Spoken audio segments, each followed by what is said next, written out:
안녕하세요. 달달 하나쌤입니다. 네, 오늘은 간호국가시험 모의고사 14회 문제 풀이하도록 할게요. 네, 1번 노인의 영양에 대한 설명으로 옳은 것은 했습니다. 1번에 단당류를 줄인다 라고 되어 있는데요. 네, 맞는 설명이죠. 1번은 그래서 답이 해당이 되겠고요. 단당류에는 우리 뭐가 있나요? 꿀, 그쵸? 설탕 뭐 이런 것들이 있는데 이런 단당류의 섭취보다는 다당류의 섭취를 하는 것이 훨씬 더 유익하겠습니다. 다당류에 해당되는 것들이 뭐 곡물, 네, 옥수수, 뭐 고구마 이런 것들이 있죠. 몸에 좋은 것들. 그래서 단당류의 섭취는 줄이고 다당류의 섭취를 하는 게 좋겠고요. 그다음에 2번에 불포화 지방을 줄인다 했는데 불포화 지방 같은 경우에는 지방 중에서도 그래도 혈관 건강에 좋은 식품이 되겠습니다. 그래서 상온에서 뒀을 때에도 지방이지만 이렇게 액체 상태를 유지할 수 있는 것들 있잖아. 들기름, 뭐 올리브유, 뭐 우리 이런 공복에 이런 것들 요즘에 많이 먹는 게 유행이죠. 이런 것들은 혈관 건강에 굉장히 좋은데 이게 불포화 지방에 해당이 됩니다. 그래서 노인의 경우에는 활동이 줄어요. 나이가 들면서 활동도 줄고 그 다음에 기초 대사량도 줄어요. 네, 이런 것들이 다 줄기 때문에 에너지 소모량도 줄겠죠. 그래서 열량 섭취도 감소해야 됩니다. 열량 섭취도 좀 줄어들어야 되는 게 맞겠어요. 그래야지만 적정한 체중을 유지할 수 있겠죠. 그렇기 때문에 체중을 늘리는 지방이 좋지는 않은데 그 중에서도 이제 안 좋은 지방에 해당되는 뭐 포화지방, 포화지방에 해당되는 거는 버터, 뭐 삼겹살 이런 것들은 포화지방에 해당이 돼요. 마가린 뭐 이런 거. 그다음에 뭐 트랜스 지방 이런 것들은 몸에 좋지 않죠. 그래서 이런 것들의 섭취는 좀 줄이고요. 섭취는 줄이고 불포화 지방은 섭취를 줄이는 게 아니라 늘려야 되겠네요. 그죠? 먹어주는 게 좋고 비타민 3번에 줄인다 되어 있는데 줄일 필요 없습니다. 그죠? 네, 단백질을 제한한다 했는데 단백질도 제한할 필요가 없습니다. 노인분들 같은 경우에는 양질의 단백질을 섭취해 주는 게 좋습니다. 네, 칼슘도 줄인다라고 했는데 노인의 경우에는 골다공증 많기 때문에 그렇죠. 줄일 필요가 없죠. 답은 1번이 해당되겠습니다. 네, 2번 눈부심 증상이 있어 안과 검진을 실시한 결과 수정체 혼탁이 있다고 확인된 70세 여자 의심 질환으로 오른 거 있습니다. 수정체 혼탁이 와서 우리가 의심할 수 있는 질환은 그렇죠. 백내장입니다. 백내장 같은 경우에는 이게 수정체 혼탁이 와서 증상이 이제 시력이 떨어지고 뭐 눈부심이 있거나 복시가 나타난다거나 해서 증상이 좀 심해지거나 하면 우리가 인공수정체로 교체를 하는 수술을 하게 되죠. 그래서 수정체 혼탁 있을 경우 의심할 수 있는 거 백내장이다. 그럼 잠시 여기서 우리가 안과 눈 수술 후 주의사항, 시험 문제 가끔씩 등장하니까 한번 점검하고 넘어가죠. 눈을 수술했어요. 수술하고 나면 수술한 눈은 안구 운동 최소화해야 돼요. 안구 운동 최소화. 그렇기 때문에 눈의 움직임을 최소화시켜주기 위해서 우리가 보호용 안대 착용해주죠. 안대 착용해주자. 그 다음에는 수술하지 않은 쪽으로 누워야 돼. 수술하지 않은 쪽 눕기. 수술하지 않은 쪽으로 이제 아래쪽으로 가게 누워야지만 안압이 안 올라가겠죠. 그런 도움을 좀 주기 위해서 수술하지 않은 쪽으로 누워주자.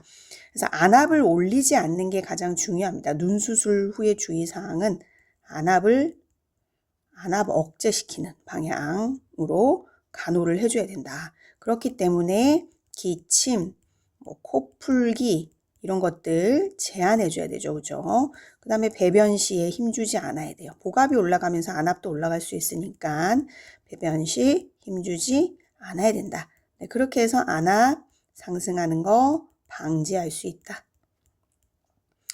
똑같은 의미에서 그렇죠? 무거운 물건 들지 않기. 무거운 물건, 과도한 힘 이런 것들 쓰지 않게. 네, 또 뭐가 있을까요? 네, 그죠. 통목욕, 그 다음에 발살바법 하게 되면은 또 복압이 올라가기 때문에 이것도 금지. 네, 침상에서 또 안정을 해야 되니까 뭐 양치, 세면 이런 것들 네, 침대에서 할 수 있도록 우리가 간호해주면 되겠네요. 그죠? 네, 그래서 2번의 답은 5번이 되겠습니다. 자, 3번 임신부가 철분 부족 시 섭취해야 할 음식으로 옳은 거 했어요. 네, 철분이 많이 들어있는 음식 골라야 되겠네요. 그죠? 1번에 살코기 간 맞습니다. 그죠? 답은 1번에 바로 나왔네요. 살코기 간 이런 거 말고도 제일 많은 거 뭐 달걀 노른자 요리 많다라고 알고 있죠. 일반적으로. 네, 달걀 노른자 많다. 그 다음에 생선 이런 거에도 또 많다. 네, 메론 딸기는 뭐 비타민이 많을 것 같고요. 그죠? 비타민이나 무기질, 호두, 뭐 달걀 흰자 이런 거는 네, 단백질 이런 거 많을 것 같아요. 그죠? 네, 올리브유, 뭐 지방, 그다음에 생크림 이런 것도 그쵸. 지방이 버터, 마가린 이런 것도 네, 포화지방 이런 것들이 많겠네요. 답은 1번이 해당되겠습니다. 4번 골다공증 노인 환자에게 공급해 주어야 할 영양소로 옳은 거 했습니다. 네, 골다공증이라는 거는 우리 골밀도가 떨어져서 그쵸? 네, 골밀도가 떨어져서 골절의 원인이 되는 질환입니다. 질환. 특히나 폐경기 여성, 그쵸? 폐경기 여성에게는 어떤 게 부족한가요? 호르몬 중에서도 그쵸? 여성 호르몬 에스트로겐 부족으로 인해서 여성 노인에게도 또 발병률이 높습니다. 이런 환자한테 네, 공급해 줘야 되는 거. 골밀도가 떨어져 있으니까 네, 칼슘 섭취 이런 거 많이 해줘야 되겠요. 네, 칼슘 섭취해 주거나 그쵸? 칼슘과 짝꿍인 비타민이 있어요. 칼슘 섭취를 해도 흡수가 잘 안 되면, 그쵸? 흡수가 잘 안 되면, 뼈에 가지 않으니까 또 의미가 없을 거예요. 칼슘이 잘 흡수될 수 있도록 도와주는, 네, 맞습니다. 비타민 D가 있겠네요. 그래서 답은 1번이 되겠습니다. 5번, 발목 염좌 시 응급처치로 옳은 것은 했습니다. 네, 1번에 발목 마사지 해준다 했는데, 발목 염좌 시에 마사지를 해주는 것 자체가 네, 자극이 될 수 있어요. 그래서 네, 적절하지 않겠고요. 마사지는 금하고 안정시키는 게 좋겠다. 그죠? 네, 자극이 될 수 있어. 안 돼. 그래서 네, 안정시키는 게 좋겠고요. 이번에 온찜질 적용한다 했는데 다치고 24시간 이내일 때는 우리가 냉찜질 아이스팩 적용하고요. 온찜질 같은 경우에는 24시간 후에 온찜질을 적용하면 되겠습니다. 3번에 석고붕대 착용한다 했는데 네, 우리 깁스라고 일반적으로 알고 있는 석고붕대는 골절 시에 하게 되는 경우가 많고요. 염좌 시에는 네, 손상 부위를 그냥 압박붕대 같은 걸로 고정하면 되겠습니다. 지지해주고 고정해주는 역할로 네, 압박붕대 사용하면 되겠고요. 다친 발목을 상승시킨다. 다리를 올려서 부종을 감소시킬 수 있겠다. 그죠? 4번은 답이 되겠습니다. 5번에 수동 관절 운동 실시한다 했는데 네, 이것도 네, 자극이 될 수 있어요. 발목에 뼈 있기 때문에 관절을 막 움직여주면 인대나 건이 자극이 돼서 더 불편할 수 있기 때문에 안정시켜주는 게 좋겠습니다. 네, 답은 4번이 맞겠네요. 네, 6번 아스피린 부작용으로 옳은 거 있어요. 네, 아스피린 자체가 우리 어떤 작용을 하냐 하면은 해열시키고요. 네, 진통 역할도 해주고요. 또 한 가지 또 혈전증 치료제로 우리가 많이 쓰입니다. 네, 치료 목적은 네, 이렇게 해서 우리가 아스피린을 사용하게 되겠고요. 네, 부작용 자체가 있죠. 부작용 뭐 일반적으로 나타나는 우리 약물에서 두드러기, 뭐 어지럼증 이런 것들도 있을 수 있고 가장 우리 책에서 중요하게 아스피린 하면 중요하게 다루는 게 출혈입니다. 혈전증 치료제로 쓰이는 거라서 피떡이 생기는 걸 방지하기 위해서 피가 좀 묽어져요. 그래서 출혈이 생길 수 있어요. 출혈. 묽어져서 한번 만약에 상처가 생겨 있는데 이 아스피린을 계속 먹고 있다 그러면 피가 잘 안 멈출 수 있어요. 그래서 부작용이 위궤양이 있을 때 이런 것들 먹으면 위장출혈 같은 거 있을 수 있기 때문에 우리가 금기하죠. 금지. 위궤양 환자한테는 금지예요. 그 다음에 혈우병, 이것도 피가 잘 멎지 않는, 한번 피가 났을 때 피가 멎지 않는 유전적인 질환이니까 아스피린을 먹고 있다 그러면 아스피린을 못 먹게 해야겠죠. 그래서 답은 1번의 위장출혈이 되겠습니다.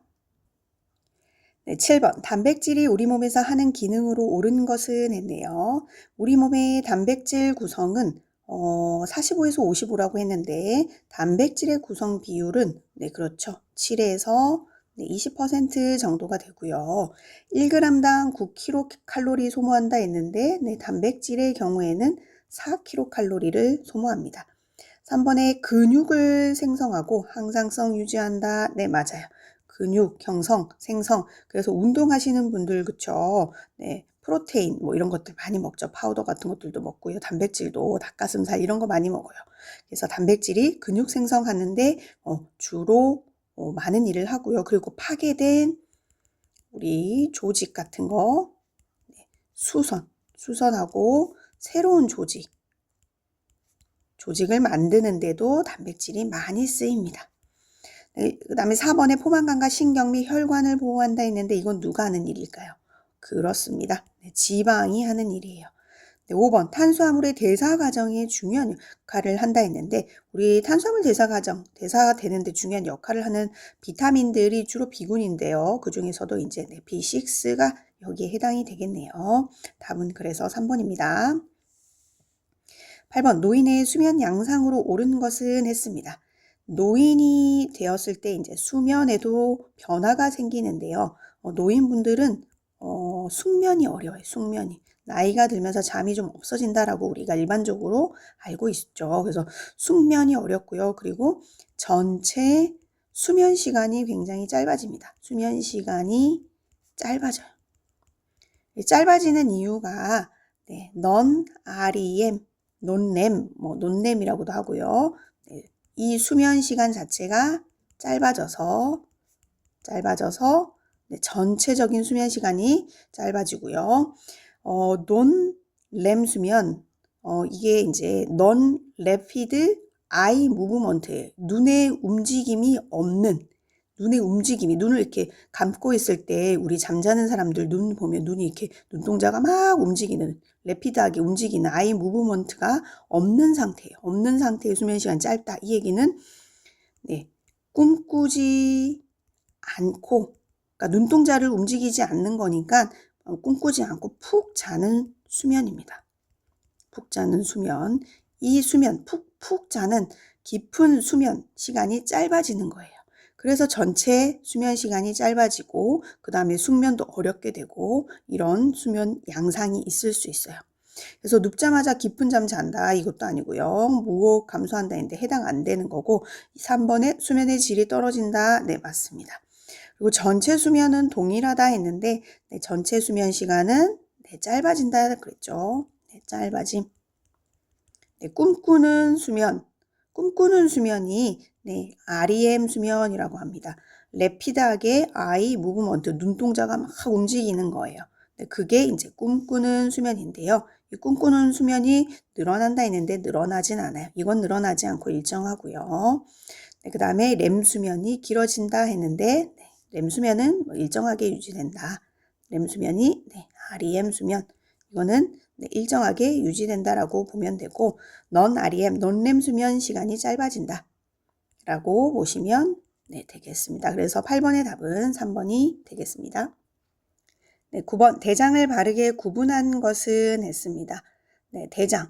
우리가 여기서 잠깐 소화계의 경로에 대해서 한번 짚고 넘어가야 되겠네요. 우리가 음식물을 먹었을 때 가장 먼저 구강으로 들어가서 삼키게 되죠. 그러면 꿀꺽하고 인두로 넘어갑니다. 인두에서 다시 식도에서 이제 위로 넘어가요. 위로 넘어가고 나면은 소장을 거치네요. 소장도 종류가 있죠. 세 군데. 십이지장, 그 다음에 공장, 회장 이렇게 세 부분으로 나뉠 수 있고요. 그 다음에 대장, 대장에 해당되는 부분이 네 그렇습니다. 맹장, 네 결장, 네 직장 이렇게 있겠네요. 그런 다음에 대변이 마지막 항문을 통해서 나오게 되죠. 그럼 여기에서 해당되는 게 네 그렇습니다. 맹장, 결장, 직장, 네 대장에 해당되는 부분이죠. 그래서 이것들을 그림으로 우리가 좀 잠깐 보면 이렇게 대장이 이렇게 돼 있다고 하면 네 소장에서 넘어와서 이제 첫 부분인 맹장 있고요. 그 다음에 결장에 해당되는 위로 올라가니까 상행결장, 네, 옆으로 가니까 횡행결장, 아래로 내려오니까 하행결장, S자 모양으로 생겨서 네, S자 결장, 구불 결장 이렇게 구분 짓고요. 마지막 직장, 그 다음에 항문으로 나오게 됐습니다. 답은 4번입니다. 네, 10번 8개월 된 임신부가 다리에 쥐가 나고 근육마비로 아프다고 한다. 적절한 처치로 옳은 거 했네요. 네, 다리에 쥐가 나고 근육마비로 아프다. 임산부가. 네, 이런 경우 이제 다리 경련이 생긴 경우인데요. 네, 이거 왜 생기냐면 칼슘이 좀 부족하거나 아니면 이제 혈액순환에 이상이 왔을 때 순환이 잘 안 되다 보니까 부어서 혈액순환이 잘 안 되다 보니까 네, 다리에 경련이 올 수 있습니다. 그럴 경우에 이제 뭐 근육 마사지 좋겠네요. 마사지 해줄 수 있겠고요. 그 다음에 다리를 쭉 펴고 네, 족배굴곡 하면 도움이 되겠습니다. 그러니까 족배굴곡은 다리를 이렇게 펴가지고 네, 이렇게 여기가 발바닥이라고 하면 우리가 여기를 저측이라고 하잖아요. 저측. 그리고 여기 등 쪽, 네, 여기를 배측이라고 합니다. 어떤 부위에서. 그래서 족배 굴곡이니까 이렇게 다리를 이렇게 당겨주면 돼요. 네, 발바닥을 이렇게 좀 당기면 이렇게 되겠죠. 이런 식으로. 그래서 다리 펴고 족배 굴곡 해주고 그 다음에 다리를 따뜻하게 해준다. 다리 네, 따뜻하게 해주면 순환이 하는데 도움을 줄 수 있겠죠. 다리 따뜻하게 하고 그 다음에 뭐 칼슘이 부족해서 오는 거니까 칼슘 섭취하는 거 네, 도움이 될 수 있겠네요. 네, 마사지 하는 거 도움 많이 됩니다. 자, 1번에 즉시 의자에 앉히고 다리를 내려준다 하는 건 다리 쪽으로 이렇게 혈액이 몰려가지고 순환이 더 안 될 수 있기 때문에 좋지 않고요.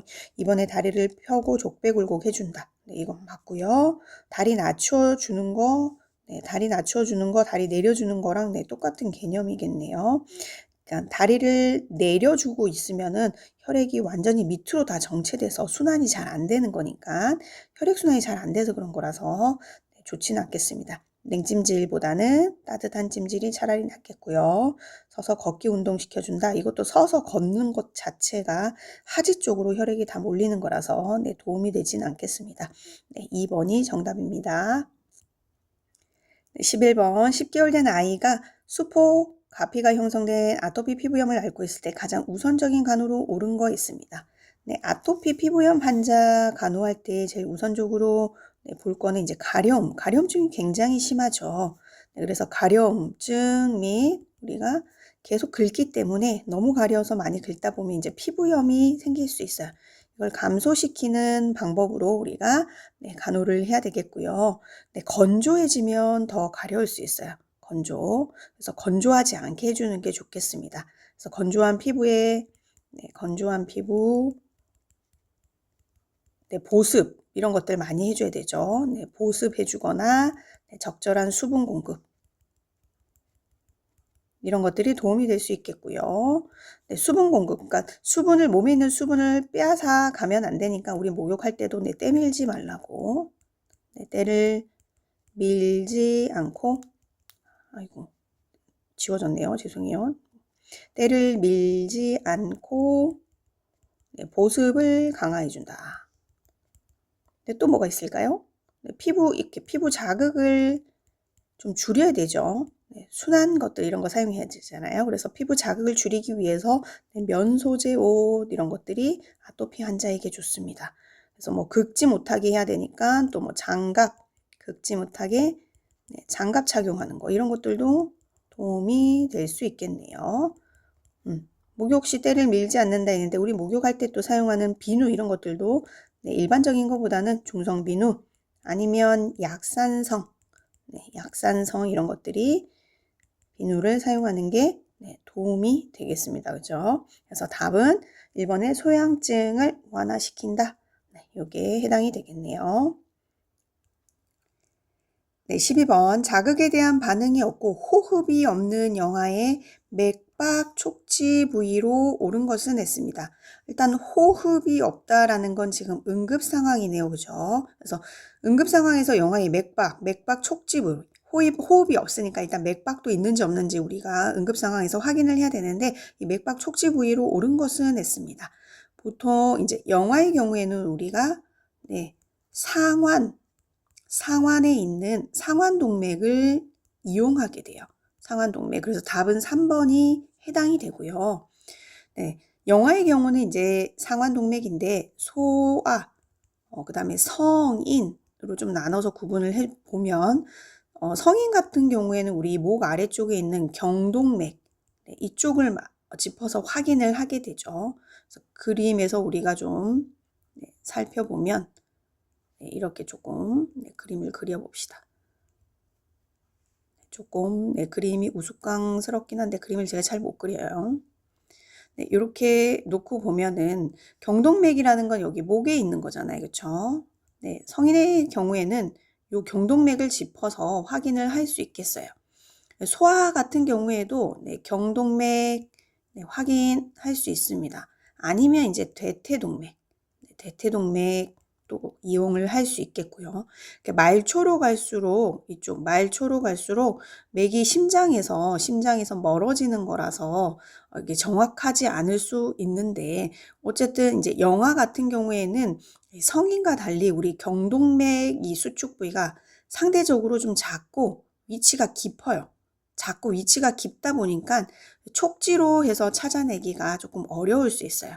근데 이제 응급 상황에서는 우리가 정확하게 짚는 게 굉장히 중요하기 때문에 이 요골보다는 어디로 가겠어요? 말초보다는 조금 더 올라온 이 상완동맥이 좀 더 표면에 가깝고 촉지하기가 좀 쉽습니다.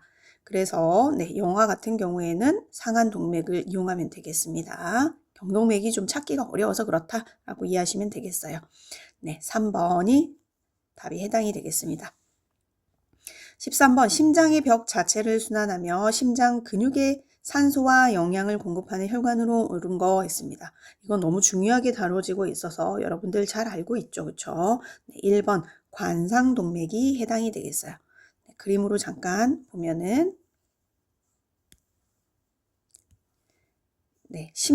심장을 구조적으로 이렇게 나타내 보면 우리 심장 벽이 이렇게 있으면은 벽 자체를 이렇게 순환하면서 이렇게 순환을 하면서 심장 근육에서 중요하게 산소, 영양분 이런 것들을 공급해주는 가장 큰 동맥, 관상동맥이다. 그래서 답은 1번이 해당되겠습니다. 14번 길 가다 쓰러진 남자에게 심폐소생술을 하려고 할 때 인공호흡이 제대로 시행되고 있는지 확인하는 방법으로 옳은 거 있습니다. 인공호흡을 하려고 할 때 우리가 입 대 입 인공호흡을 하게 되죠. 이때 방법은 첫 번째가 입안에 이물질 제거한다. 입안에 이물질 제거. 그 다음에 기도 개방해야 될 거고요. 세 번째로는 코로 공기가 우리 빠져나갈 수 있어요. 코로 공기가 빠져나가는 거 방지하기 위해서 어떻게 해야 되겠어요? 환자의 코를 막아야겠죠. 환자의 코를 막고 그 다음에 입으로 인공호흡을 하면 되겠습니다. 근데 이때 이 인공호흡을 할 때 후 하고 불어넣는데 이게 제대로 시행되고 있는지 지금 확인하는 방법을 물었어요. 그러면 우리가 가슴 쪽을 이렇게 고개를 틀어서 환자의 가슴 쪽을 보면서 이 가슴이 올라갔다 내려갔다 하는지 우리가 후 하고 불어넣는 거니까 환자의 폐가 부풀어지면서 가슴이 올라갔다 내려갔다 하는지를 확인하는 거, 눈으로 확인하는 거 그렇죠. 2번이 해당이 되겠네요. 2번이 정답입니다. 네, 15번. 분만한 지 3일 된 임산부의 비정상적인 상태로 볼 수 있는 상황으로 옳은 거였어요. 네, 분만했는데 3일밖에 안 됐네요. 3일 된 임산부의 비정상적인 상태. 네, 1번에 산후 우울감이라고 되어 있는데 산후 우울감이라고 되어 있어요. 친절하게 설명이 되어 있네요. 분만 후에 우울한 기분이라고 되어 있어요. 그러니까 우울감이라는 건 되게 분만하고 2에서 4일에 발생할 수 있습니다. 아이를 낳고 나면은 이제 에스트로겐, 황체 호르몬 이런 것들이 감소되면서 생기는데 보통 이 시간이 지나면 또 없어져요. 근데 우리가 일반적으로 알고 있는 산후 우울감과 비교해서 한번 봐야 될 게 산후 우울증이 있죠. 이거는 우울증이에요. 지금 딱 진단된 질병. 이거는 우울한 감, 아닌 감, 이렇게 기분이에요, 기분. 산후 우울증은 분만 후 우울증입니다. 분만 후 우울증. 이거는 우울감과 다르게 되게 분만하고 좀 시간이 지난 분만 후에 2에서 6주 후에 나타나요. 그래서 조금 다르다는 거. 그래서 3일 됐으니까 나타날 수 있겠죠. 그 다음에 2번에 산후통, 후진통 올 수 있습니다. 3번에 회음부 불편과 회음부 절개하면서 아이가 자연분만하면서 분만을 했기 때문에 불편감이 있을 수 있고요.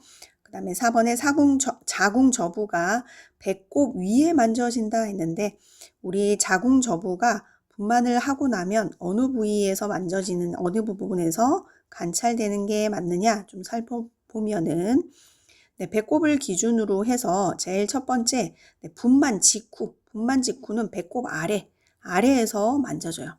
분만 직후. 첫 번째가 분만 직후 배꼽 아래 몇 센치? 네, 그렇습니다. 2에서 5cm 아래에서 분만 직후에는 자궁저부가 만져진다.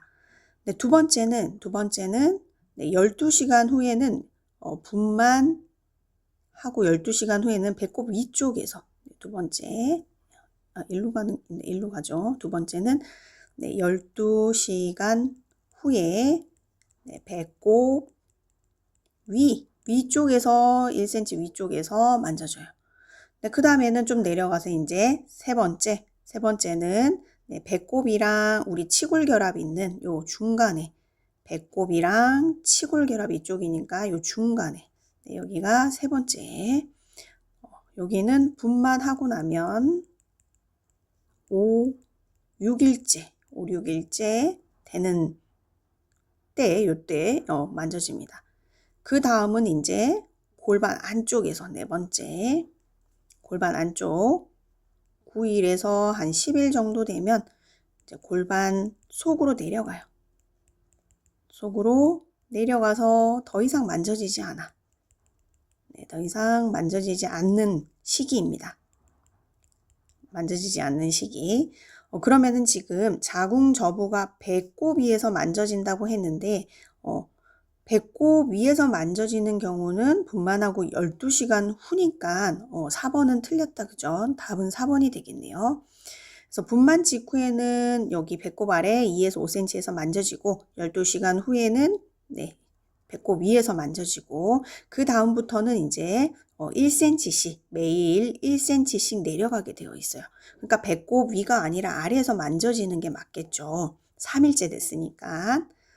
그렇게 생각하시면 되겠네요. 4번은 그래서 틀렸고 그 다음에 유두가 단단해지고 팽창되는 거 분만 후에 올 수 있는 거 맞습니다. 답은 4번입니다. 16번 기초대사량에 대한 설명으로 옳은 거 있습니다. 1번 노년기에 기초대사량이 높다 했는데 기초대사량은 가만히 있어도 우리 몸이 에너지를 쓰는 거잖아요. 생명 유지를 위해서 호흡, 심장 박동 이런 것들 유지하기 위해서 쓰는 에너지를 우리 기초대사량이라고 하는데 노년기가 되면 기초대사량이 높다 했는데 아니죠. 연령이 올라갈수록 기초대사량 어떻게 될까요? 나이가 들수록 기초대사량 점점 떨어져요.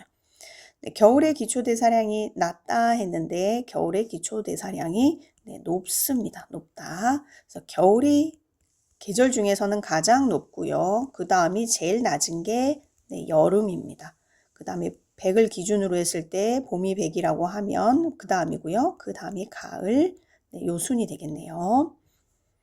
3번 활동량이 많을수록 기초대사량이 높다. 네, 맞습니다. 3번은 답이고요. 여자가 남자보다 기초대사량이 높다 했는데 네, 낮습니다. 여자가 더 낮고 수면 상태에서는 기초대사량이 높다 했는데 우리 잠을 잘 때는 기초대사량이 낮다가 맞겠습니다.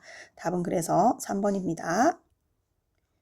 네, 17번 응급 상황 시 가장 먼저 대처해야 할 환자로 옳은 거 했습니다. 네, 우리 응급 상황에서는 생명을 위협하는 상태가 굉장히 위험하겠죠. 중요하고 생명을 위협하는 상태. 뭐 어떤 경우일까요? 네, 숨을 못 쉬는 경우, 네, 질식, 숨길이 막힌 질식 상태이거나 아니면 이제 대량 출혈이 있을 때 위험합니다. 네, 그렇기 때문에 이제 기도가 막히는지 호흡, 숨을 잘 쉬는지 중요하고요. 그 다음에 순환 이런 것들에 문제가 되는 경우가 우선순위가 되겠어요. 그래서 답은 그렇죠. 3번입니다. 호흡 정지일 때 가장 먼저 대처해야 할 환자가 되겠습니다. 그래서 응급 상황이 발생했을 때 우리가 응급처치를 가장 우선적으로 해야 될 거는 의식 먼저 일단 기본적으로 체크를 한 다음에 호흡, 출혈, 쇼크, 뭐 골절 이런 순으로 우선순위를 둬서 환자 체크를 하면 되겠습니다. 18번 병실 환경에 대한 관리 방법으로 옳은 거 했습니다. 병실 환경 1번 직사광선이 비치도록 병실을 밝게 유지한다라고 했는데 직사광선이란 건 이렇게 바로 얼굴이나 눈에 환자 얼굴이나 눈에 이렇게 직사될 수 있기 때문에 환자 얼굴이나 눈에 빛이 직사되지 않도록 우리가 적당한 햇빛을 유지하는 게 좋겠죠. 그래서 1번은 안 되겠고 2번에 바닥의 물은 자연적으로 마르도록 한다 했는데 물이 바닥에 있으면은 낙상의 원인이 될 수 있습니다. 그렇기 때문에 바로바로 닦아줘야겠죠. 3번 바닥을 먼저 청소한 후 창가를 먼저가 아니라 창가를 청소한다 했는데 창가에는 먼지가 있을 수 있잖아요. 거기를 위쪽을 청소를 먼저 하고 나야지만 바닥에 먼지가 깔려도 바닥을 그 다음에 청소하면 네, 맞겠죠. 그래서 바닥을 먼저 할 게 아니라 창가를 먼저 해야겠네요. 네, 4번 감염된 환자 이불은 털어서 세탁속에 넣는다 했는데 터는 거 안 되죠. 터는 거 안 돼요. 전염의 우려가 있습니다. 감염병 환자이기 때문에 전염 우려 있을 수 있어서 털어서는 안 된다. 그 다음에 오염이 적은 영역에서 많은 영역으로 청소하는 거 맞겠습니다. 답은 5번이 해당이 되겠네요. 19번 임신 8개월 된 임신부가 산전 진찰 시 단백뇨, 부종, 고혈압이 나타났습니다. 이 증상을 통해 알 수 있는 질환으로 옳은 거 있어요. 단백뇨에다가 그 다음에 부종 있고요. 거기다가 고혈압까지 있네요. 이걸로 알 수 있는 거 우리 임신 중독증, 같은 말로는 자간 전증이라고 합니다.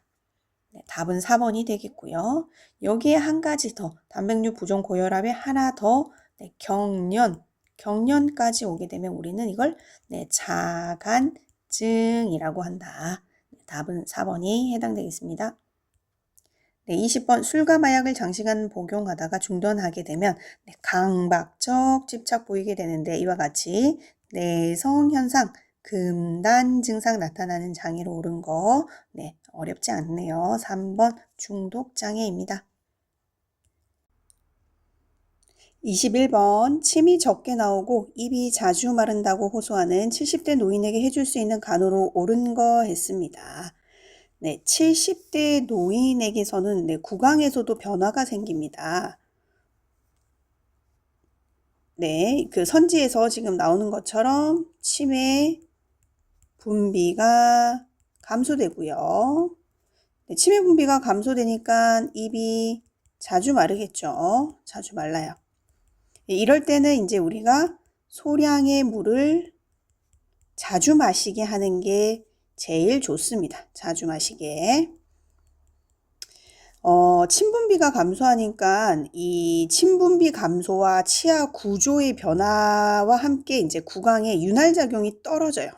윤활작용도 떨어지고 그러면서 이제 충치에 대응하는 능력도 떨어집니다. 충치 대응하는 능력 떨어져요. 그렇기 때문에 1번이나 2번처럼 사탕을 입에 넣고 빨게 한다든지 이런 단 오렌지 주스를 먹게 하는 게 별로 도움이 되지는 않아요. 그래서 적절하게는 소량의 물을 자주 마시게 하는 게 굉장히 좋다. 네. 이를 자주 닦거나 이런 것도 별로 도움되진 않고요. 카페인 음료는 어쨌든 노인분들에게는 카페인 있는 게 몸에 좋지는 않죠. 그렇기 때문에 치매 분비가 감소하고 입이 자주 마르는 증상이 생겼을 때는 그냥 이제 소량의 물을 조금씩 자주 마시게 하는 게 훨씬 더 낫다. 답은 3번이 되겠습니다. 22번 어린이들에게 볼 수 있는 경련의 일반적인 원인으로 옳은 거 있습니다. 네, 어린이들에게 볼 수 있는 경련. 보통은 우리 열성 경련이라고 하는데요. 열성 경련.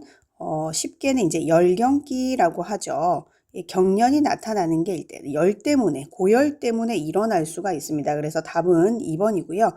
네, 보통 이제 생후 9개월부터 5세 사이, 5세 사이 소아한테 발생하게 되겠어요. 그래서 고열이 나고 증상이 같이 경련과 함께 일어나는 게 열성경련, 열경기가 되겠다.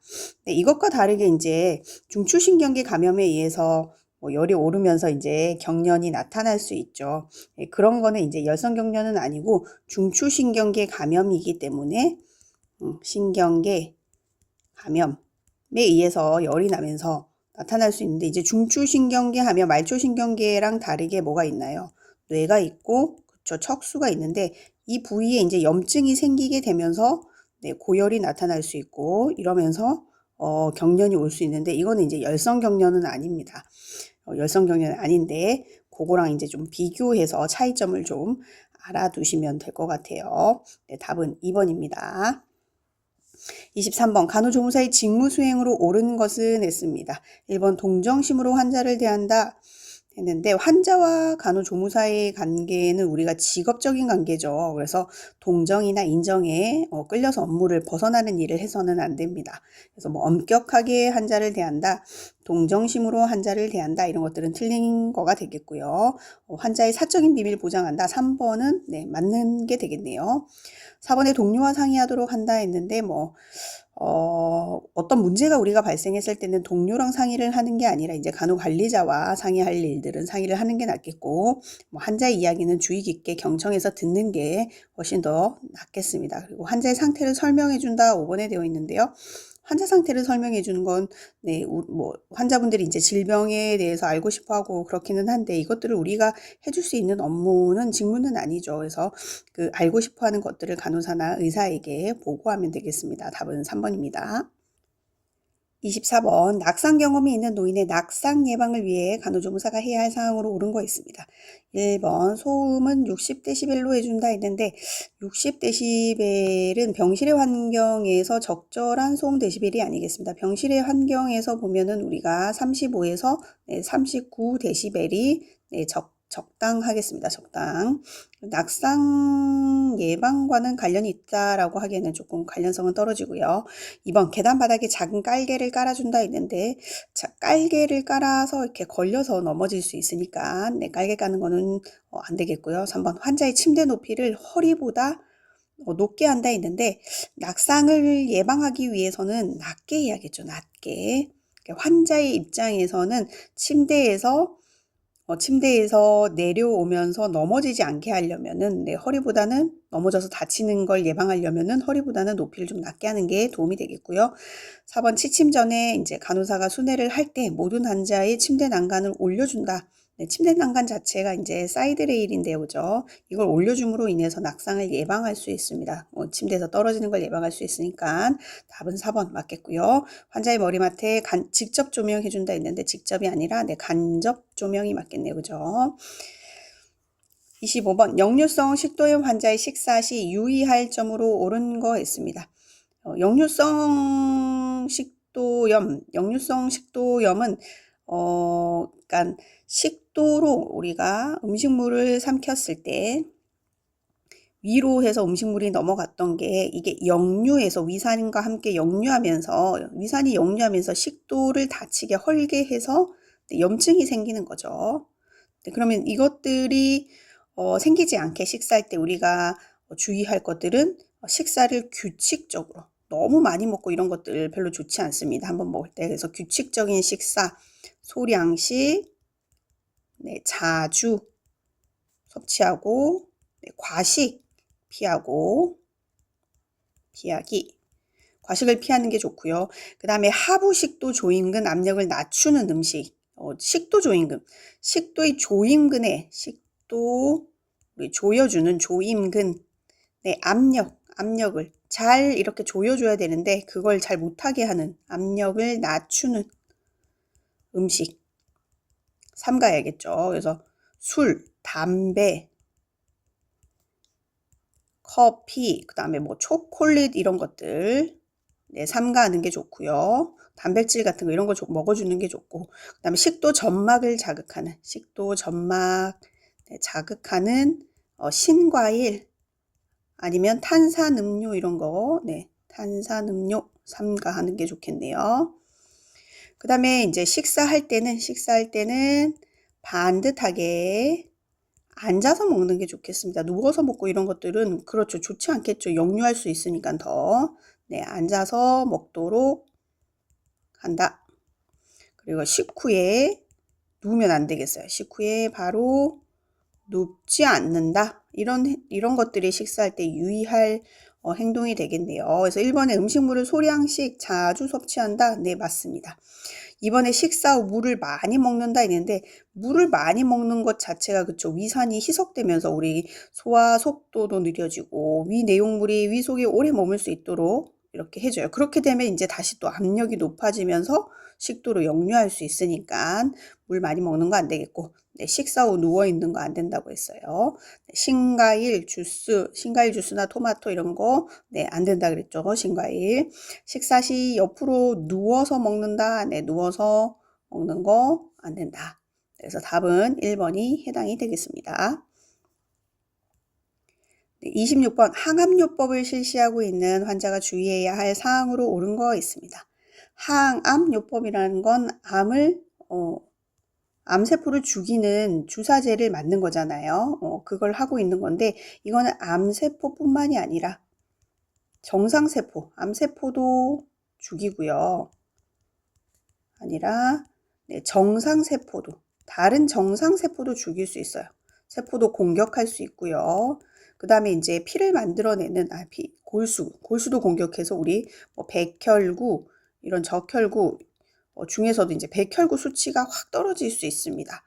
백혈구 수치가 확 떨어지면 우리 어떻게 되죠? 그쵸. 이 포식작용을 하는 백혈구 수치가 떨어지면 환자는 감염에 취약해지겠죠. 감염에 대한 저항력 같은 게 이런 게 떨어져요. 취약해져서. 네, 그렇기 때문에 우리가 감염이 되지 않도록 되게 주의를 해줘야 돼요. 그래서 감기도 걸리지 않게 우리가 예방도 해줘야 되고 이런 감염을 예방할 수 있는 것들을 우리가 노력을 해줘야 됩니다. 그래서 개인위생 이런 것들 철저히 해주고요. 철저히 면역력이 좋아져야 되니까 충분한 영양 섭취도 도움이 되겠네요. 네, 영양 섭취도 할 수 있게 해주고 네, 그 다음에 감염 증상이 있나 없나 네, 이런 것들 발열 체크해주고 바이탈 사인 이런 것들 잘 확인을 해줘야겠네요. 네, 답은 1번이 해당되겠습니다. 27번 갑상샘 기능 저하증에 대한 증상 및 간호로 옳은 거 있습니다. 네, 1번에 안구가 돌출되어 선글라스를 착용한다. 안구가 돌출되는 증상 이거 갑상샘 기능 항진 증에 해당이 되겠네요. 항진이 되었을 때 눈이 튀어나오고요. 이번에 잘 먹는데 살이 빠지기 때문에 영양을 보충한다. 네, 이것도 기능 항진입니다. 그러니까 몸의 대사, 항진이라는 건 몸의 대사, 갑상샘이 우리 몸의 대사와 관련되어 있는데 대사가 엄청 빨라지는 거죠. 엄청 빨라져서 살도 막 빠져요. 가만히 있어도 살 빠지고 막 이렇게 잘 먹는데도 살이 빠지고 이럴 수 있어요. 그죠? 이런 것들이 갑상샘 기능 항진증이다. 항진증. 3번에 추위에 예민하니까 따뜻하게 보온한다 했는데 갑상샘 기능 항진증은 더위를 많이 타요. 더위를 타는데 추위에 예민하니 따뜻하게 보온한다는 반대로 갑상선 기능 저하증에 해당되는 게 맞겠습니다. 4번에 바람 및 설사로 수분 공급해준다. 얘도 갑상선 기능 항진증에 해당이 되고요. 5번에 땀이 많이 나기 때문에 수건으로 자주 닦는다. 얘도 기능 항진증의 증상에 해당이 되겠습니다. 네, 답은 3번이네요. 28번 충수절제술이 끝나고 병실에 도착한 환자의 수술 직후 간호보조 활동입니다. 수술 직후의 간호보조 활동. 1번에 환자가 물을 달라고 해서 주었다 했는데 충수절제술 장 쪽이다. 그죠? 이렇게 장 쪽으로 전신 마취를 하고 수술을 하고 나오신 분들은 보통 수술 직후에는 금식이 거의 대부분입니다. 그렇기 때문에 물 주면 안 되겠죠. 2번 소변이 보고 싶다고 하여 변기를 대주었다. 네, 이거는 맞네요. 그죠? 소변 보고 싶다고 하면 자연 배뇨를 할 수 있도록 변기를 대주면 되겠습니다. 3번 수액이 빨리 떨어져서 수액 밸브를 잠궜다 했는데 수액 밸브를 우리 맘대로 잠그면 안 돼요. 적절한 수액 속도로 들어갈 수 있게 이렇게 조절을 해줘야 되는데 잠그고 하는 것들은 하면 안 되겠죠. 그러니까 충수절제술, 수술이 끝나고서는 적절한 속도로 수액이 공급이 되어야 되는데 잠그는 건 맞지 않는 거고요. 4번 의식이 돌아오지 않은 환자의 얼굴을 똑바로 해주었다 했는데 의식이 돌아오지 않는 환자는 무의식 환자잖아요. 무의식 환자는 어떻게 체위를 해줘야 돼요? 흡인되지 않게 고개를 옆으로 돌려준다. 그래서 똑바로 눕혀놓는 거 이런 거 좋지 않습니다. 무의식 환자. 그 다음에 5번에 수술 후 48시간은 침대에서 절대 안종하도록 교육하였다 이렇게 되어 있죠. 충수절제술이 끝나고 통증이 좀 잦아드는 하루 정도 지나면 우리가 수술 후에 기침이나 이런 심호흡 많이 하게 해서 호흡기, 순환기 합병증 예방하기 위해서 노력을 해줘야 됩니다. 그래서 절대 안정하지 않고 수술 후에는 기침, 심호흡 이런 것들 격려해야 됩니다. 격려. 그래야지만 폐렴이나 호흡기 합병증, 순환기 합병증 이런 것들 예방할 수 있어요. 29번 오전 9시 검사가 예정되어 있는 환자가 오전 7시에 식사를 했네요. 뭘 먹었어요. 검사 일정을 미뤄야 하는 검사로 옳은 것은 그래서 금식 상태에서만 검사가 가능한 검사가 뭐냐 물어보는 거네요. 1번에 복수천자, 2번에 골밀도 검사, 폐기능 검사, 심전도 검사 이런 것들은 금식이 필요 없지만 5번에 정맥 신우 촬영, 정맥으로 조영제 같은 걸 넣어서 신우의 상태를 보는 이런 것들은 금식을 해야 돼요. 조영제. 조영제의 부작용으로 인해서 오심, 구토 이런 것들이 두드러기 이런 것들이 나타날 수 있는데 검사를 하다가 이런 오심, 구토가 나타나면 기도 흡인이 나타날 수 있겠죠. 할 수도 있기 때문에 이런 조영제를 넣어서 검사를 하게 되는 경우에는 우리가 금식해야 되고요. 그 다음에 이제 일반적으로 위내시경, 대장 내시경 이런 것들은 비어야지만 검사가 가능한 거니까 위내시경, 대장 내시경 이런 것도 금식 기본적으로 해야 되고요. 그 다음에 기관지 내시경 이런 것도 검사하다가 구토하거나 해서 기도로 흡인되거나 할 위험성이 있는 검사기 때문에 조심을 해야 되니까 금식해야 돼요. 그 다음에는 이제 혈액 검사 중에 우리가 공복에만 금식하고서는 검사를 해야 되는 게 간 기능 검사, 그 다음에 공복 혈당 검사 이런 것들은 혈액 검사인데 금식해야 되고요. 그 다음에 기초 신진 대사율 측정할 때 우리가 금식하고서 검사를 해야 되죠. 답은 5번이 되겠습니다.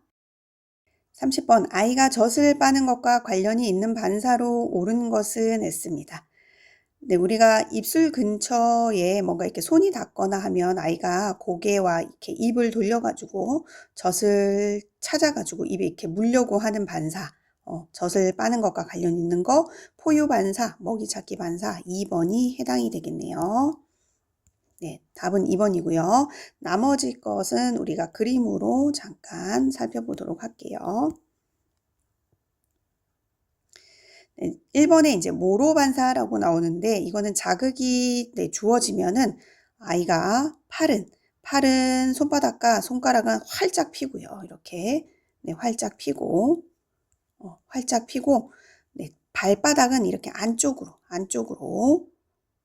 힘을 주면서 이렇게 행동을 하는 자세, 팔은 또 포옹하는 자세로 이렇게 행동하는 자세, 이게 모로 반사가 되겠습니다. 모로 반사. 네, 두 번째는 이제 먹이 찾기, 이렇게 뭔가 손가락을 갖다 대거나 자극을 주면 입술 근처에 닿으면 이제 고개 입을 돌려가지고 이렇게 젖을 찾으려고 하는 반사였죠. 그게 포유 반사, 먹이 찾기 반사. 그 다음에 이제 3번에 나오는 긴장성 반사, 강직목 반사는 고개를 돌린 쪽, 그림이 조금 잘못되었는데 고개를 만약에 이쪽으로 돌린다 그러면은 고개를 돌린 쪽에 팔은 쭉 이렇게 뻗어요. 다리도 이렇게 쭉 뻗고, 반대 고개를 돌리지 않은 쪽은 다리를 이렇게 구부리고 팔도 이렇게 구부리는 자세로, 아니면 뭐 이렇게 구부린 자세로 되어 있고, 어쨌든 고개를 돌린 쪽에 팔과 다리가 이렇게 쭉 뻗어져 있는 걸 자세를 우리가 강직목 반사라고 얘기하겠고요. 바빈스키 반사, 4번에 나오는 바빈스키 반사는 발바닥에 이렇게 우리가 자극을 쭉 이렇게 줬을 때 쭉 하고 이렇게 긁어서 올리면은 엄지발가락은 발등 쪽으로 이렇게 구부리고요. 발등 쪽으로 구부리고 나머지 이제 발가락들은 쫙 펴지는, 쫙쫙 이렇게 펴지는 현상을 우리가 바빈스키 반사라고 합니다. 그다음에 5번의 파악 반사. 파악 반사는 손에 뭔가를 이렇게 쥐어주면 꼭 쥐는 요 자세를 우리가 파악 반사, 잡기 반사라고 할 수 있겠네요. 어쨌든 30번의 이제 답은 그래서 2번이 해당이 되겠습니다. 31번 영유아 예방접종 교육을 옳은 것은 했습니다. 네, 1번에 접종은 오후에 한다 했는데 접종은 오전에 해야겠죠. 오전에 하고 특별한 문제가 있나 없나 오후에 이렇게 관찰을 해야 되고, 만약에 문제가 생겼을 때 우리가 또 병원에 가서 처치를 할 수 있기 때문에 접종은 오전에 하는 게 맞겠습니다. 2번 접종이 끝나고 바로 귀가한다 했는데 바로 귀가하는 것보다는 병원에서 잠깐 기다리면서 병원에서 이상 증상을 관찰을 좀 하고 가는 게 낫겠네요. 보통 그래서 한 30분 정도 이상 증상이 있나 없나 확인을 하고 가는 게 좋겠고요. 3번 접종 당일 목욕을 한다 했는데 당일 목욕하는 건 좀 피해야겠죠. 주사 부위에 감염 증상이나 이런 것들을 생기면 안 되기 때문에 목욕은 좀 피하고, 4번에 접종 부위를 청결하게 한다. 이거는 맞겠네요. 5번 접종일에 취침 시에 보가이를 취해준다 했는데 보가이는 엎드려서 자는 거잖아요. 엎드려서 자는 거는 우리가 좋지 않겠어요. 예방접종을 하고 우리가 보채거나 울 수 있잖아요. 보채거나 울거나 아니면 구토도 할 수 있어요. 고열도 날 수 있고요. 어쨌든 보채거나 울거나 구토를 하게 됐을 때, 증상이 있을 때 엎드려 자게 되면 기도흡인이나 위험한 상황들이 생길 수 있기 때문에 보기로 재울 게 아니라 우리는 바로 눕혀서, 바른 앙와의 자세로 바로 눕혀서 재우면 되겠습니다. 답은 그래서 4번이 해당이 되겠네요. 32번 침을 적용했을 때 나타나는 훈침의 설명으로 옳은 거 있습니다. 훈침 이거는 훈자가 어지러울 훈 이런 것과 관련되어 있어요. 현훈, 어지럼증 증상을 우리가 현훈이라고 하는데, 훈침, 그러니까 침을 맞고 이런 증상들이 생길 수 있는 거겠죠. 그래서 대부분 초진 환자나 아니면 긴장해서 긴장 상태일 때 나타날 수 있고요. 그래서 어지럽고 어지럼증, 아니면 얼굴색이 창백해지는 거, 창백해지고요. 아니면 가슴이 답답해지고, 그다음 토하려고 할 수도 있고요. 토하는 증상 있을 수도 있고, 입술이 파래질 수도 있어요. 입술이 파래짐. 근데 이럴 때는 이제 제일 중요한 건 의사에게 보고해야겠죠. 의사에게 보고하고 발침하는 게 발침하는 게 중요하겠습니다. 빼야 돼요, 침은. 1번에 보시면 침을 빼고 나서 홍색의 작은 반점이 생겼다 했는데 홍색의 작은 반점, 이거는 혈종입니다. 혈종에 해당되는. 피가 새서 이제 반점이 생긴 거예요. 피가 차서. 2번 침을 맞는 자리에 근육이 긴장되었다. 이거는 채침입니다. 침이 체한 것 같은 거. 채침, 근육이 뭉쳐서 이렇게 침을 뺄 수도 없고 이런 상태를 우리가 채침이라 그러죠. 3번에 머리가 어지럽고 현기증이 났다. 네, 이건 답이 되겠고요. 4번 침을 놓는 도중 침이 구부러졌다. 이거는 이제 우리가 만침이라고 해요. 만침. 네, 굽을 만자 이렇게 써가지고 굽을 만자. 그래서 구부러진 상태입니다. 침이. 침의 중간이 절단되어 5번에 피부 안쪽에 들어가 있다라고 표현되어 있는데 절단, 이거는 절침입니다. 침이 절단된 거. 그래서 답은 3번이 해당이 되겠습니다. 33번 부항의 적용에 대한 설명으로 옳은 거 했습니다. 1번에 골절에 통증이 심한 경우 적용한다 했는데 이건 아니고요. 어쨌든 부항을 적용하는 적응증은 보통은 이제 허약성 질환, 무력성 질환, 뭐 이런 허약감이 있을 때, 전신이 허한 경우, 허약성, 장질환 아니면은 전신이 허한 경우, 아니면 뭐 손발 관절에 이렇게 나타나는 신경계 질환, 근골격계 질환, 신경계 질환, 뭐 이런 것들이 우리가 부항의 적응증이 되겠어요. 그죠? 그래서 뭐 퇴행성 근골격계 질환, 이런 것들에 우리가 부항을 쓸 수는 있겠고, 골절이 생겨서 통증이 심한 경우에 부항을 적용하지는 않고요. 그다음에 종창을 치료할 때 화력을 강하게 한다. 이건 이렇게 하면 이제 조직 손상이 올 수 있으니까 좋지 않겠습니다. 조직 손상 올 수 있어요. 그다음에 근육이 큰 성인 남자를 치료할 때 화관을 작게 한다는데 근육이 크면 화관도 크게 하는 게 좋겠네요. 부항은 30분 이상 적용한다 했는데 보통 30분 이상 적용하는 게 병원에서는 특별히 이렇게 많지는 않고요. 부항을 적용할 때 시간은 한 개당 보통 1에서 5분 정도 체계 흡압을 시킨다라고 되어 있죠. 그래서 5에서 한 15분 정도 시행한다 했어요. 그래서 30분 아니고 5에서 15분 정도가 맞겠고요. 5번에 화관 입구에 바셀린을 조금 발라서 피부 손상 예방한다. 네, 맞습니다. 화관 자체가 평평한지 매끄러운지 손상이 있는지 없는지 우리가 체크를 해야 돼요. 그래서 좀 피부 손상을 예방하기 위해서 화관 입구에다가 바셀린을 발라서 조금 부드럽게 하는 거 괜찮겠습니다. 답은 5번이 되겠네요.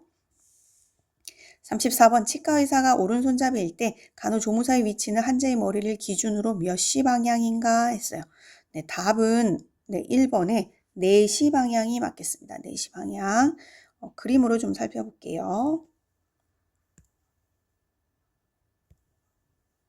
네, 그림을 보면 우리 시술자의 영역은 보라색, 보라색에 해당이 되겠고요. 보조자의 영역, 우리 간호조무사 선생님들이 있어야 할 영역, 여기 2시에서 4시 방향 되겠죠. 그리고 시술자의 영역은 7시에서 12시 방향에 있어야 되는 게 좋겠고요. 그 다음에 기구 교환 영역은 요 초록색인 4시에서 5시 방향에 있는 게 좋겠습니다. 어쨌든 우리 문제에서는 간호조무사의 위치는 환자의 머리를 기준으로 해서 몇 시 방향인가 했으니까 2시에서 4시 사이가 있으면 되는데 답의 그 선지에서는 4시 방향이 나와 있으니까 1번이 해당이 되겠습니다. 35번 세계치과연맹에서 정한 성인의 상악, 우측, 견치, 송곳니의 올바른 표기는 했습니다. 자, 그러면은 이거는 우리가 그림을 통해서 좀 살펴볼게요.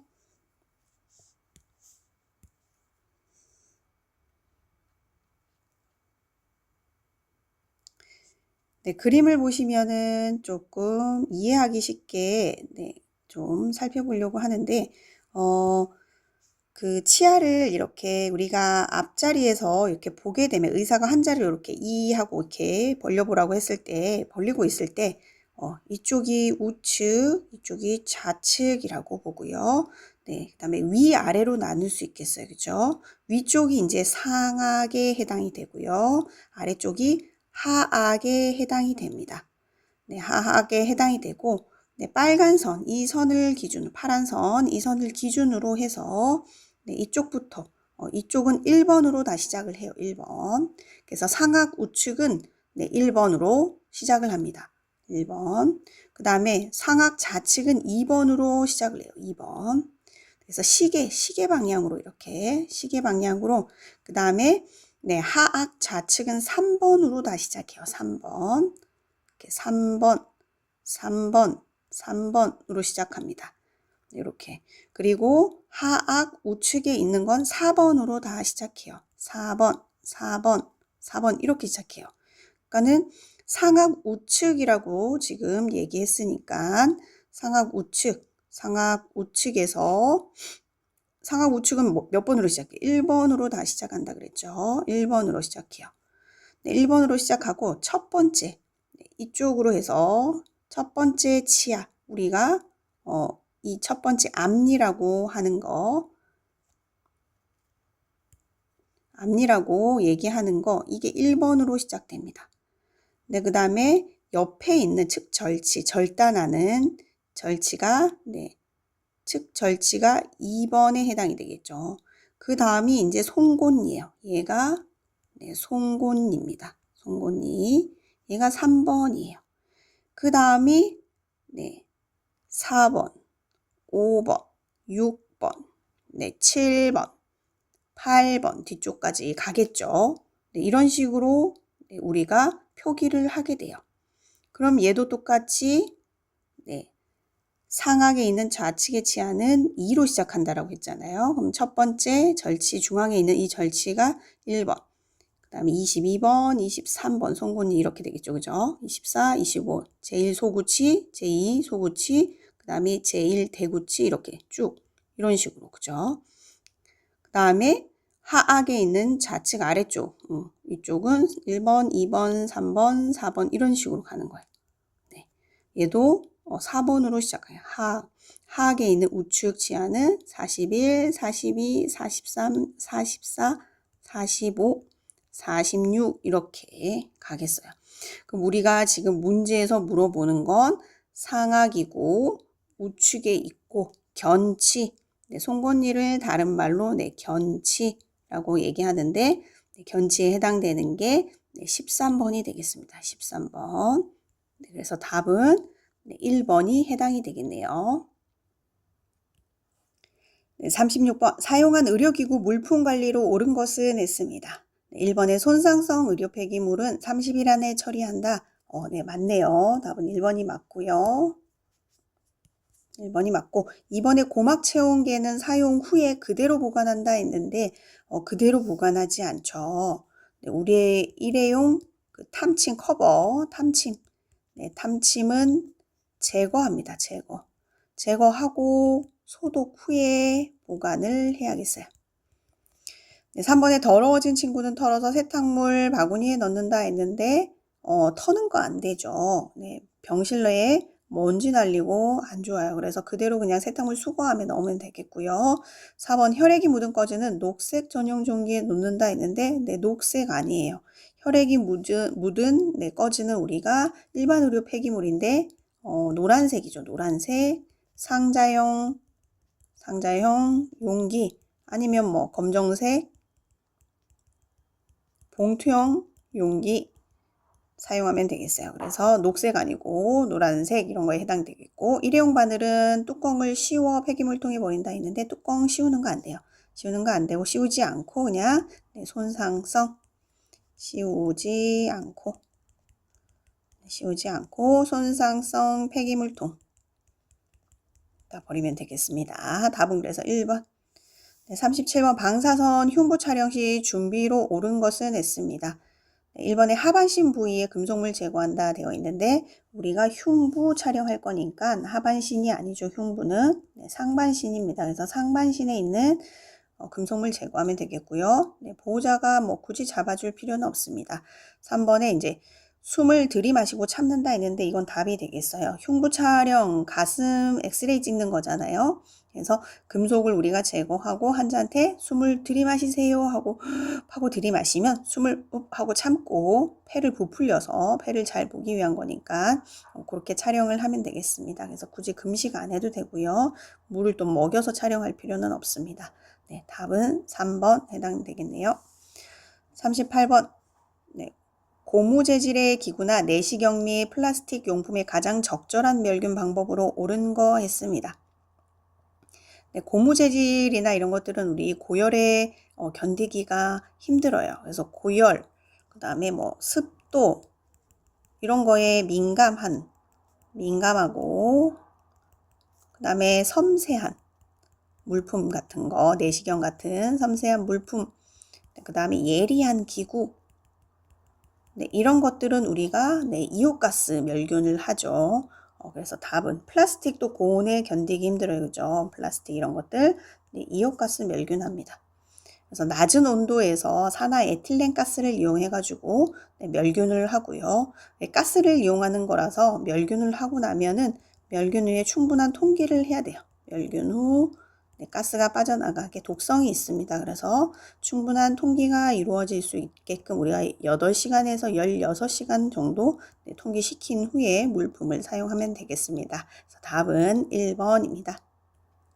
39번 감염병의 미생물 감염 방지를 위한 가장 기본적이고 효과적인 방법은 했습니다. 이건 뭐 우리 너무 잘 알고 있죠. 1번에 손 씻기를 한다. 1번이 되겠습니다. 40번 멸균된 멸균 소독꾸러미를 여는 방법으로 적절한 거 했습니다. 멸균 소독꾸러미 우리 머릿속으로 좀 떠올려 보면 이렇게 소독포에 초록 색깔 소독포에 이렇게 쌓여서 이렇게 되어 있죠. 그렇죠?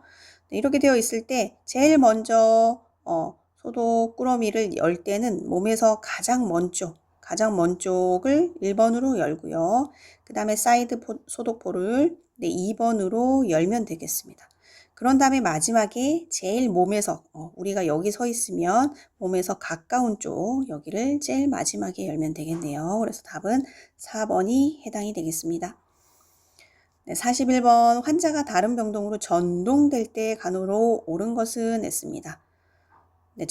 전동이라는 건 다른 병동으로 옮기는 걸 얘기해요. 옮기는 거.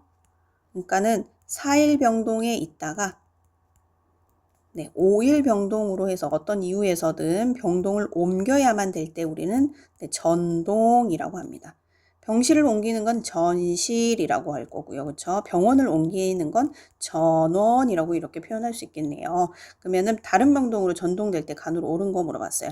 1번 전동 병동에 대해서 오리엔테이션을 해준다. 네, 맞죠. 맞습니다.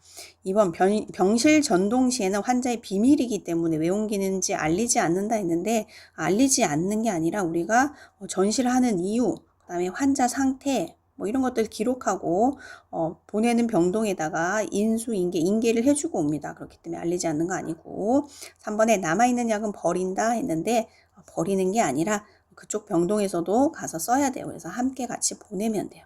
함께 보낸다. 그 다음에 중간병원비 정산하라고 한다 했는데 정산하고는 상관없습니다. 그 다음에 5번에 의무기록지를 정리하여 원무과로 보낸다 했는데 이것도 원무과로 보내는 게 아니라 해당 병동에 같이 보내면 되겠습니다. 그래서 답은 1번이 해당이 된다. 42번 신체보호대 사용 방법으로 옳은 거 있습니다. 1번 팔꿈치 보호대는 대줄 때 팔꿈치 중앙에 보호대가 오도록 한다. 네, 이건 맞네요. 답은 1번이 맞고요. 2번 장갑 보호대는 손목 아래까지 해준다 했는데 장갑 보호대는 손목 아래가 아니라 손목까지 해주면 되겠습니다. 손목까지. 3번의 손목 보호대는 정방형 매듭으로 매준다 했는데 정방형 매듭보다는 손목 보호대는 이렇게 잡아당겼을 때 조이지 않고 쉽게 풀려야 돼요. 쉽게 풀리는 게 우리 매듭법이 뭐가 있었죠? 그렇습니다. 클로브, 히치 매듭 이걸로 묶어주는 게 훨씬 더 낫겠네요. 4번 자켓 보호대는 자켓 형태로 입는 보호대잖아요. 그렇죠? 예, 겉옷 속에 피부에 붙게 하는 착용한다 되어 있는데 네, 겉옷 속 안으로 들어가서 피부에 붙게 착용하는 게 아니라 환희 위에다가 착용을 하면 되겠습니다. 네, 5번에 가슴 보호대는 가슴 아래쪽에 보호대를 해준다 했는데 가슴 아래쪽이 아니라 가슴 보호대니까 가슴 중앙을 중심으로 해주면 되겠네요. 중앙을 중심으로 보호대 착용하면 되겠어요. 네, 답은 1번입니다. 네, 43번 저혈당으로 쇼크에 빠졌을 때 취하는 체위로 옳은 거 했어요. 네, 그 문제에 보시면은 1번의 그림이 우리 트렌델렌 변형된 트렌델렌 브루크 체인데요.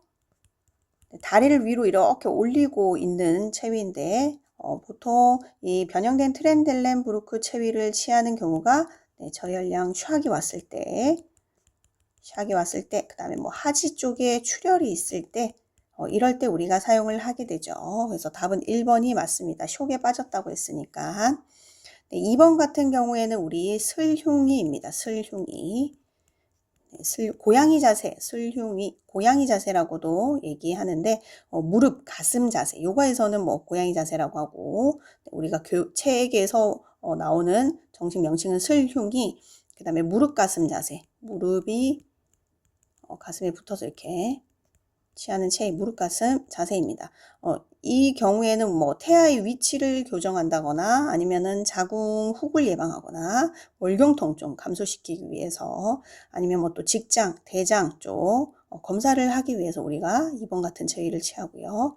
네, 3번은 그림이 심스 자세죠. 심스 자세. 네, 무의식 환자 구강 내 우리 분비물 같은 거 이렇게 잘 흘러나오도록 하기 위해서 이렇게 옆으로 이렇게 돌려 누워서 있는 자세죠. 그 다음에 뭐 관장할 때도 주로 쓰이는 자세이고요. 네, 4번 같은 경우에는 파울러 자세입니다. 반자이 파울러 자세. 보통은 호흡곤란, 호흡곤란 환자한테 주로 많이 쓰이는 자세가 되겠습니다. 5번은 앙와이네요. 바로 누워있는 앙와이 자세. 이때는 우리 척추 손상이 되었을 때 척추가 바르게 유지될 수 있도록 척추 선열을 유지하기 위해서 이런 자세 취하고요. 아니면 이제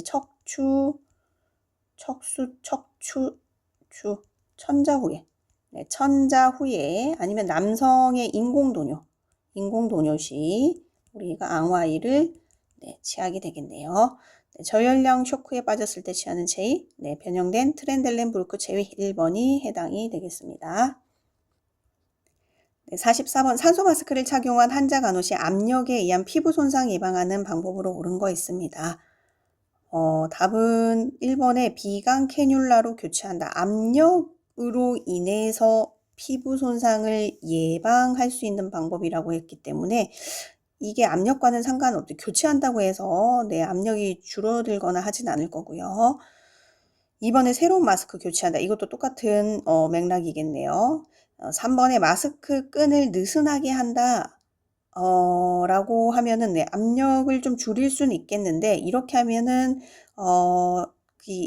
코에 이렇게 잘 맞춰서 마스크 자체가 코에 잘 맞게 얼굴에 잘 맞게 이렇게 입이랑 코를 잘 가려서 맞춰서 써야지만 산소가 우리가 처방된 농도대로 잘 들어갈 수 있도록 하게 되는데 이렇게 느슨하면 산소가 셀 수 있겠어요. 그래서 산소 흡입량이 정확하지 않을 수 있겠습니다. 그래서 좋은 방법은 아니겠고요. 4번 마스크 주변에 파우더로 바른다 이러면은 이것도 파우더 바르지 않죠. 5번에 뼈가 돌출된 부분에 패드 대어준다. 그러면 압력을 좀 줄여줘서 피부 손상을 예방할 수 있겠습니다. 그래서 뭐 귀 뒤나 뼈가 돌출된 부분에는 패드 대어준다. 5번이 답이 되겠습니다. 45번 침대 목욕 시 물의 온도를 확인하는 방법으로 옳은 거 했습니다.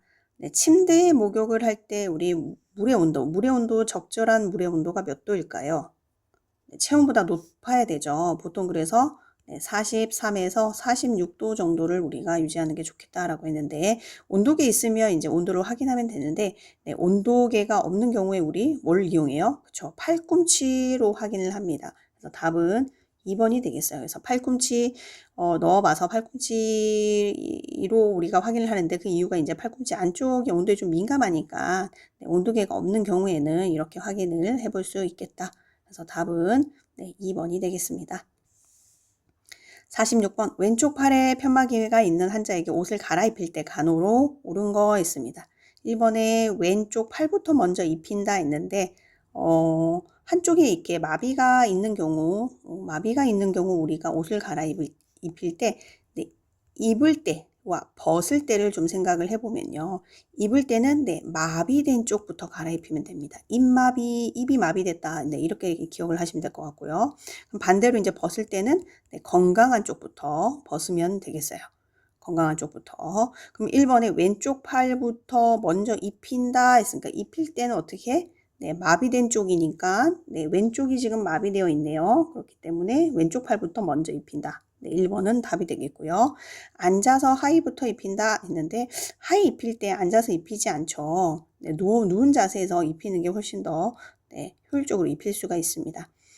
물기가 덜 마른 채로 입힌다. 이것도 옷을 이렇게 입히면 안 되겠죠. 그렇죠? 앉아서도 아니겠고 4번에 목욕수건을 몸에서 치워주고 입힌다. 이것도 적절한 방법은 아니겠네요. 목욕수건을 몸에서 치워주는 게 맞기는 한데 환자한테 옷을 갈아입힌다고 했는데 이게 적절한 표현은 아닌 것 같고요. 5번에 왼쪽 팔을 짚은 후 앉아서 상의부터 입힌다 했는데 왼쪽이 지금 불편한 쪽이잖아요. 그죠? 불편한 쪽인데 또 불편한 왼쪽 팔을 짚고 이렇게 입을 수가 없겠죠. 힘듭니다. 그래서 5번도 표현이 틀렸고 1번이 정답입니다. 47번 수동 관절 운동하는 방법으로 옳은 거 있습니다. 1번 관절이 아파도 계속한다 했는데 통증이 오면 아프면 운동을 좀 멈춰야겠죠. 통증이 오면 운동 멈춘다. 멈추는 게 낫겠고요. 2번 한쪽을 끝내니 다른 쪽을 해준다. 이건 맞네요. 3번 30분 이상 하도록 한다 했는데 30분은 너무 깁니다. 30분은 안 되고요. 보통 한번 하면은 5에서 10분 이상 넘지 않도록 합니다. 10분 이상 넘지 않도록 해준다. 그 다음에 4번 관절 운동 범위를 최소화한다 했는데 최소화할 필요는 없고요. 적절한 이제 운동 범위에 맞춰서 실시하면 되겠습니다. 관절이 이렇게 가동할 수 있는 범위가 있잖아요. 그걸 이제 수동적으로 내가 능동적으로 하는 게 아니라 누군가가 이렇게 팔을 구부렸다 폈다 이렇게 해주는 걸 우리가 수동 관절 운동이라고 하는데 적절한 관절 가동 범위에 맞춰서 실시하면 되겠습니다. 그래서 최소화가 틀렸고 5번에 1회에 10회 이상씩 반복한다 했는데 이 10회도 너무 많기는 하네요. 그죠? 각 관절에 따라 이제 3번 정도, 3번 정도씩 반복하면 되겠습니다. 그래서 답은 2번이 해당이 되겠습니다. 48번 침대에 있는 환자를 의자에 앉힐 때 간호조무사가 다리를 넓게 벌리는 이유로 옳은 것 됐습니다. 1번에 기저면을 넓게 하기 위해서 네, 맞죠. 기저면을 넓게 하기 위해서 우리가 사람의 신체를 봤을 때 이렇게 봤을 때 다리가 이렇게 있으면은 다리를 이렇게 넓게 벌리면 이게 기저면인데 넓게 벌리면은 넓게 벌릴수록 다리를 넓게 벌릴수록 기저면이 다리를 넓게 벌릴수록 넓어지잖아요. 이렇게 조금 벌리고 있는 것보다는 넓게 이렇게 벌리면은 이걸 기저면이라고 하는데 이게 넓어지잖아요. 그렇죠? 그래서 다리를 넓게 벌릴수록 기저면은 넓어질 수밖에 없어요. 그래서 넓게 벌리는 이유가 기저면을 넓게 하기 위해서. 근데 이렇게 되면은 신체 균형이 안정적으로 맞춰질 수 있습니다. 그러니까 신체 균형이 잘 맞춰지려면 균형을 이루려면 기저면이 넓을수록 그 다음에 또 신체에서 중심점이 낮을수록 신체 균형이 잘 맞춰지겠어요. 중심점이 여기 있다고 하면 이게 낮을수록 구부려야겠죠. 물건을 들려고 하면. 그렇기 때문에 문제에서 이제 간호조무사가 다리를 넓게 벌리는 거는 신체 균형을 맞추려고 하는 건데 그거는 기저면이 이제 넓어지게 하기 위해서 그렇다. 그래서 답은 1번이 해당이 되겠습니다. 49번 검사물 채취 후에 이동 방법으로 옳은 거 있습니다. 1번에 화학적인 혈액 검사 시 체열 후에 보라색 병에 담아 검사실로 보낸다 했는데 화학적인 혈액 검사. 네, 화학적인 혈액 검사에 해당이 되는 건 우리 전해질 수치 보거나요. 전해질 수치 아니면 혈당 수치. 네, 혈당 수치 아니면 신장 기능, 간 기능 검사 이런 것들이 여기에 해당이 되고요.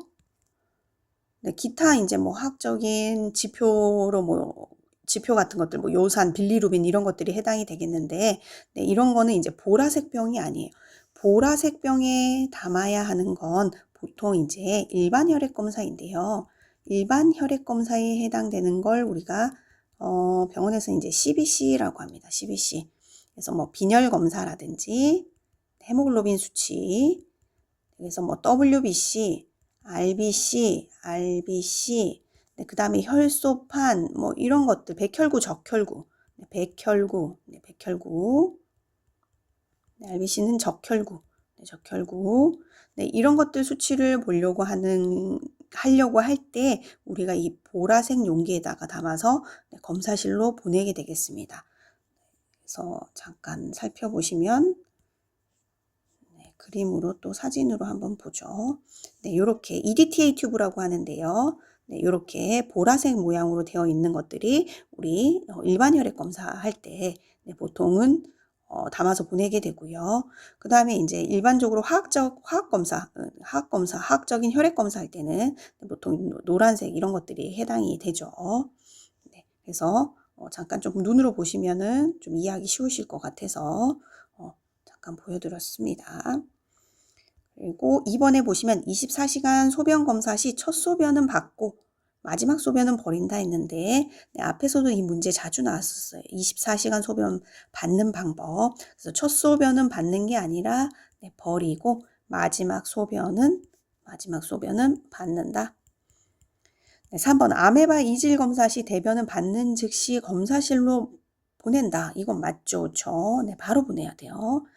그 다음에 4번 동맥검사, 동맥혈액 가스 분압, 기체 분압 검사 시 체열 후에 1시간 후에 검사실로 보낸다 했는데 아니죠. 네, 응급시에 우리가 숨 쉬는 거 좀 불편하신 분들 산소의 농도가 혈액 중에 얼마나 되나 이거 보려고 검사하는 거라서 즉시 보내야 돼요. 그리고 보낼 때 네, 얼음 상자 안에 넣어서 검사실로 보내면 됩니다. 그래서 응급검사라서 체열하고 나면 바로 보내줘야 돼요. 5번에 일반 소변 검사 시 첫 소변 50cc를 받도록 한다라고 되어 있는데 네, 처음 소변은 버려야 되죠. 처음 소변이 아니라 네, 중간 소변으로 해서 우리가 30에서 50cc 기억하시면 될 것 같은데요. 종이컵 반컵 정도 받아서 종이컵이 보통 100cc 정도 되니까 종이컵 반컵 정도 받아서 우리가 검사를 하면 되겠습니다. 첫 소변은 약간 그 주변에 요도구 주변에 있는 이런 안 좋은 물질들을 조금 흘려보낸다라고 생각하시면 될 것 같아요. 그래서 좀 더 조금은 깨끗한 소변을 받기 위해서 첫 소변은 버리고 중간 소변, 첫 소변을 흘려버리고 중간 소변으로 받아서 검사를 하면 되겠습니다. 그래서 답은 3번이 해당이 됩니다. 네, 50번 전신마취 수술이 예정되어 있는 입원 환자를 수술실로 이동시킬 때 이송법으로 옳은 거 있습니다. 네, 수술을 하려고 하는데 네, 전신마취 할 거예요. 그래서 네, 환자를 수술실로 이동시킬 때 이송법 1번에 휠체어 사용한다 했는데 휠체어로 우리가 이동하지 않고요. 눕는 차 이용하게 되죠. 보통 우리가 전신마취 수술을 하게 되면은 네, 수술 전에 투약을 하게 돼요. 수술 전 혈관으로 투약을 하게 되는데 보통 아무 일은 없습니다. 그렇지만 이제 수술 전에 투약을 하게 될 경우 환자분들이 어지러울 수도 있고요. 그다음에 부작용이나 이런 것들을 나타날 수도 있는데 휠체어로 이송을 하다가 문제가 생길 수 있어요. 그래서 눕는 차를 꼭 이용을 하는 게 좋겠고요. 네, 이동차에 눕혀서 사지 억제 착용하는데 굳이 사지 억제까지 하지 않고 사이드 레일 올려주면 충분하겠습니다. 보호자에게 이송을 부탁한다 했는데 네, 이송하는 기사님이 있죠. 아니면 우리 간호조무사 선생님들이나 간호사에게 네, 같이 이송을 하면 되겠고요. 네, 보행이 가능한 환자 걸어가도록 한다 했는데 네, 수술 전 투약 이런 것들 때문에 네, 주사를 맞고 나면 어지러울 수 있어요. 이렇기 때문에 꼭 눕는 차 이용해 주는 게 좋겠다. 그리고 5번에 이동차, 운반차에 눕혀서 침대 난간을 올리고 네, 이송한다. 네, 맞습니다. 그쵸? 5번이 해당이 되겠습니다. 51번 혈압이 낮게 측정되는 상황으로 옳은 거 했네요. 네, 활동하고 있을 때는 혈압이 높게 측정되죠. 그 다음에 커프의 크기가 너무 좁아요. 좁을 때는 혈압이 네, 올라가요. 그 다음에 안정을 취하지 않고 쟀을 때도 혈압이 그렇죠. 올라가겠죠. 그 다음에 네, 팔의 높이가 심장보다 네, 높을 때는 어때요? 혈압이 낮게 측정됩니다. 낮게 반대로. 근데 또 한 가지 또 있죠. 어떤 경우가 낮게 측정이 되나요? 네, 커프의 크기가 넓은 경우. 네, 위로 올라가면 넓은 경우 혈압은 떨어져요. 그렇죠? 그래서 4번은 맞습니다. 그 다음에 5번의 커프가 팔둘레에 비해 좁을 때 이때도 혈압은 높게 측정되죠. 그래서 답은 4번이 맞겠습니다. 네, 52번 위관 영양시에 관이 정확하게 들어갔는지 네, 확인하는 방법으로 가장 옳은 거 했어요. 1번에 관 끝을 물그릇에 넣었을 때 물방울이 생긴다. 네, 이거는 우리가 위관 영양을 하려고 할 때 관이 이렇게 위에 잘 들어가 있는지 이렇게 간이 이렇게 잘 들어가 있는지 확인하는 게 아니라 요 경우는 우리가 위관을 맨 처음에 위관 삽입하고 난 다음에 삽입한 후에 확인할 때 방법이 되겠습니다. 그러니까 물방울이 생긴다, 방울방울 생긴다 이런 거는 공기방울이 생긴다는 건데 이건 폐에 들어가는 경우잖아요. 그렇기 때문에 이건 잘못 들어간 걸로 확인을 할 수 있는 거고 이번에 물을 조금 넣어주니 대상자가 구역질을 한다. 이건 상관없는 거고 제2 늑간을 청진하니 공기의 흐름이 들린다. 했는데 이것도 이제 위관을 처음에 삽입하고 잘 위에 들어갔는지 확인을 하려고 할 때 청진을 하긴 하는데 제2 늑간이 아니고요. 네, 검상돌기 끝쪽, 네, 끝쪽에서 우리가 네, 청진기를 대고 그 다음에 5에서 뭐 한 10cc 정도의 공기를 넣어서 소리가 나면 위내에 잘 들어갔구나 하고 이제 확인을 할 수 있는 거죠.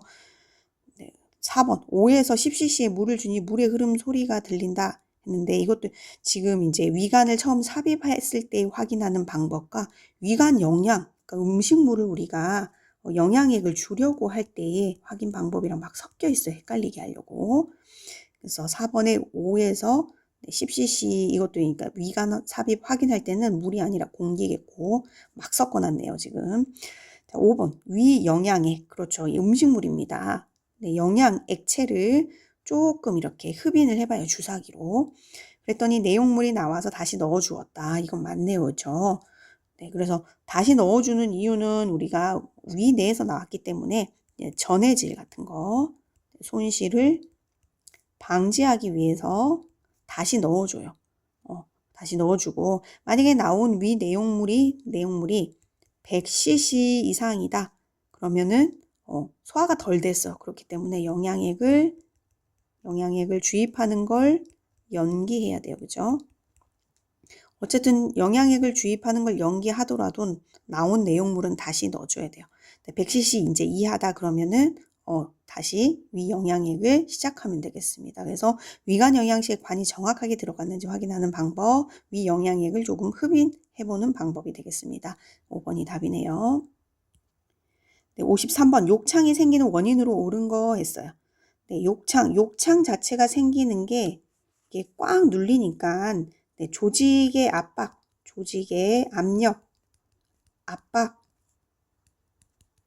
네, 압박으로 인해서 생기는 이 압력이 조직의 장시간 혈액순환을 방해해요. 방해해서 산소, 영양분 이런 것들이 네, 공급이 안 되는 거죠. 영양분 공급이 안 돼요. 조직에 공급 안 됨. 그래서 욕창이 생기는 원인은 가장 큰 게 내 피부 압력입니다. 압력. 답은 그래서 1번이 해당이 됩니다.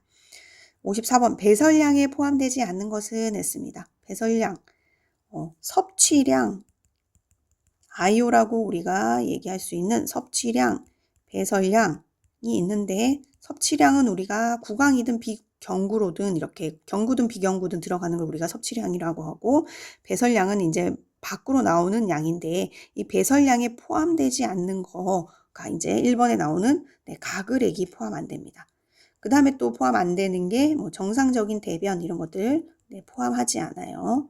배설량에다가 그 다음에 발한 일반적인 그냥 발한 그 다음에 정상호흡 시 수분 소실량 정상호흡할 때 숨 쉴 때 이렇게 수분 소실되는 거 배설량에 포함하지 않습니다. 대신 토물 그 다음에 뭐 상처 배행량 소변 설사 이런 거 배설량에 포함해야 되죠. 배설량에 포함하는 거 이거 말고도 드레싱 했는데 젖었다 그럼 젖은 드레싱 이것도 포함해야 되고요. 배설량에 포함되지 않는 거는 발한인데요. 배설량에 포함이 또 되는 건 심한 발한인데 되게 심해요. 이런 거는 포함해요. 그 다음에 출혈, 그다음에 구토물 여기 있네요. 구토물 이런 것들은 배설량에 포함한다. 그래서 포함되지 않는 거 1번이 답이 되겠습니다. 55번 얼음 주머니에 적응증으로 오른 거 있습니다. 1번에 노인 환자. 노인 환자는 노인 환자분들은 감각이 일단 좀 떨어져 있어요. 떨어져 있기 때문에 얼음 주머니 적응하면 안 될 거고요. 2번에 개방상처 환자. 개방상처라는 건 상처가 열려 있는 거예요. 상처가 열려 있으면 감염 위험 올라가겠죠. 감염 위험 올라가요. 그 다음에 이제 냉기 이런 것들 때문에 피부 손상도 또 올 수 있어요. 피부 손상. 오히려 상처를 빨리 낫게 하는 걸 방해할 수 있습니다. 혈액순환이 떨어지니까. 그래서 필요한 영양분 이런 것도 공급이 안 될 거고 해서 회복도 더뎌요. 그러면 이런 아이스백만 안 되느냐? 핫백도 그렇습니다. 열 때문에 이렇게 조직 손상을 초래할 수 있어서 상처를 빨리 낫게 하는데 방해할 수 있겠죠. 그래서 개방상처 환자는 얼음 주머니도 안 되고 핫백도 안 된다. 이번에 빈혈 환자. 빈혈 환자 자체도 이렇게 산소를 운반하는 능력이 떨어져 있으니까 말초 혈액 쪽으로 공급하는 게 또 더뎌지겠죠. 더뎌져서 또 안 돼요. 그러면 이제 말초 혈액 쪽에 공급이 안 되면 뭐 저림 증상, 통증 이런 거 나타날 수 있으니까 또 안 되고 5번에 혈액 순환 장애 환자. 혈액이 순환하는데 이게 문제가 있는 거라서 이게 얼음 주머니를 대게 되면 어떻게 돼요? 혈관이 이렇게 쫙 수축해서 혈류가 줄어들게 되잖아요. 그러면 원래 이렇게 혈액 순환 장애인데 더 안 좋아지겠죠. 그러면서 산소랑 영양분이 공급이 안 되니까 혈액순환 환자한테도 얼음 주머니 대면 안 될 테고 4번에 부종 환자. 부종 환자는 대주면 붓기를 빼줄 수가 있겠네요. 그래서 4번은 적절하겠습니다. 답은 4번입니다. 56번 맥박이 감소되는 이유로 옳은 거 있습니다. 맥박이 감소되는 이유 1번 천식의 경우는 천식은 숨 쉬는 게 조금 힘들잖아요. 그러면 호흡수가 어떻게 돼요? 호흡수가 빨라지겠죠. 호흡수가 빨라지면 맥박도 비례해서 빨라집니다. 호흡과 맥박이 우리 4대1의 비율로 증가하잖아요. 그래서 호흡이 빨라지면 맥박도 빨라질 수밖에 없겠죠. 그러니까 감소되는 게 아니라 천식일 때는 맥박이 빠르고 불안할 때 맥박 빠르죠. 뭐 흥분 상태, 공포 상태일 때 이럴 때 맥박 빨라요. 그 다음에 체온 상승일 때도 맥박 빨라요. 맥박이 올라가고 급성 통증일 때도 아프면 그렇죠. 맥박 빨라집니다. 대신에 이제 수면 시 잠자고 있을 때 이럴 때는 맥박이 느려지겠네요. 그 다음에 뭐 저체온일 때 체온이 내려가도 맥박이 느려질 거고 누운 자세일 때 아니면 부교감 신경이 자극될 때 맥박이 느려지겠네요. 이런 경우는 우리 교감신경이 작동되는 거잖아요. 교감신경이 자극됐을 때이기 때문에 반대로 부교감신경이 자극되면 맥박은 느려진다. 네, 답은 5번이 되겠습니다. 57번 무의식 환자의 특수 구강 간호로 옳은 거 있습니다. 1번에 한 번에 많은 용액을 사용한다 했는데 많은 용액을 사용하게 되면 기도로 흡인될 수 있어요. 기도로 넘어갈 수 있으니까 좋지 않겠고요. 무의식 환자니까. 2번 침대머리 부분을 낮추고 똑바로 눕힌 후 시행한다 했는데 이 자세도 기도 흡인될 수 있으니까 무의식 환자한테의 자세는 고개를 옆으로 돌린 자세, 측이거나 고개를 옆으로 돌린 자세, 아니면 상반신을 좀 올려줘야겠어요. 상반신 올린 자세. 그래야지만 폐로 흡인되는 걸 예방할 수 있겠고요. 곡반의 오목한 부분을 환자의 턱 밑에 넣는다. 이거는 맞겠네요. 우리 곡반 이렇게 떠올려 보시면 이렇게 오목하게 되어 있잖아요. 그렇죠? 안쪽. 여기에 턱 밑에 가게끔 이렇게 딱 맞춰서 주면은 되겠습니다. 4번에 치주염증이 있을 때 칫솔로 입안을 닦아준다 했는데 치주, 잇몸이나 이런 데에 염증이 있을 때 칫솔 너무 자극적입니다. 칫솔 대신에 면봉 아니면은 뭐 거즈에다가 우리 구강간호약 같은 거 적셔가지고 닦아주면 되겠죠. 5번 입가에 물기가 있을 때 입술에 바셀린 크림을 발라준다. 물기가 있을 때 바르는 게 아니라 물기를 닦아주고 물기를 닦고 그 다음에 구강점막 마르지 않게 입술에 바셀린 크림 발라주면 되겠네요. 답은 3번이 해당이 되겠습니다.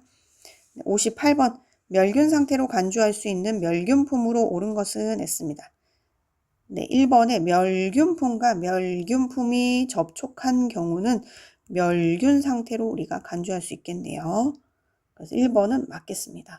2번은 멸균품과 젖은 멸균품이 접촉한다 했는데 이건 오염된 상태죠. 3번에 오염된 물품은 당연히 오염된 상태일 거고요. 멸균된 물품이 젖어 있는 거 이것도 멸균 상태가 유지할 수 없습니다. 오염될 수 있고요.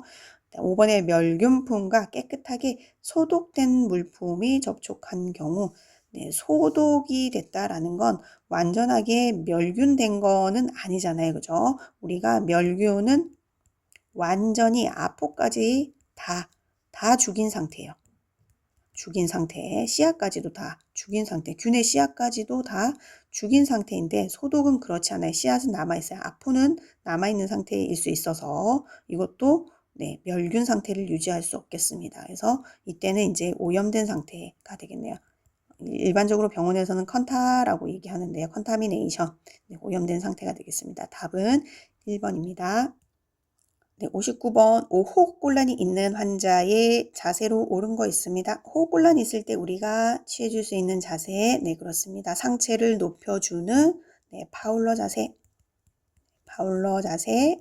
반자이라고도 또 얘기할 수 있겠고요. 답은 4번이 해당이 되겠습니다. 60번 임종 환자에 대한 간호로 옳은 거 있습니다. 임종 환자의 경우에는 우리가 환자 말에 좀 잘 경청하고 공감해주고요. 그 다음에 임종 시에는 또 청각이 늦게까지 좀 남아있어요. 그래서 조용히 병실 환경을 좀 유지해주고 모든 이야기는 또 함부로 하지 않는 게 좋겠죠.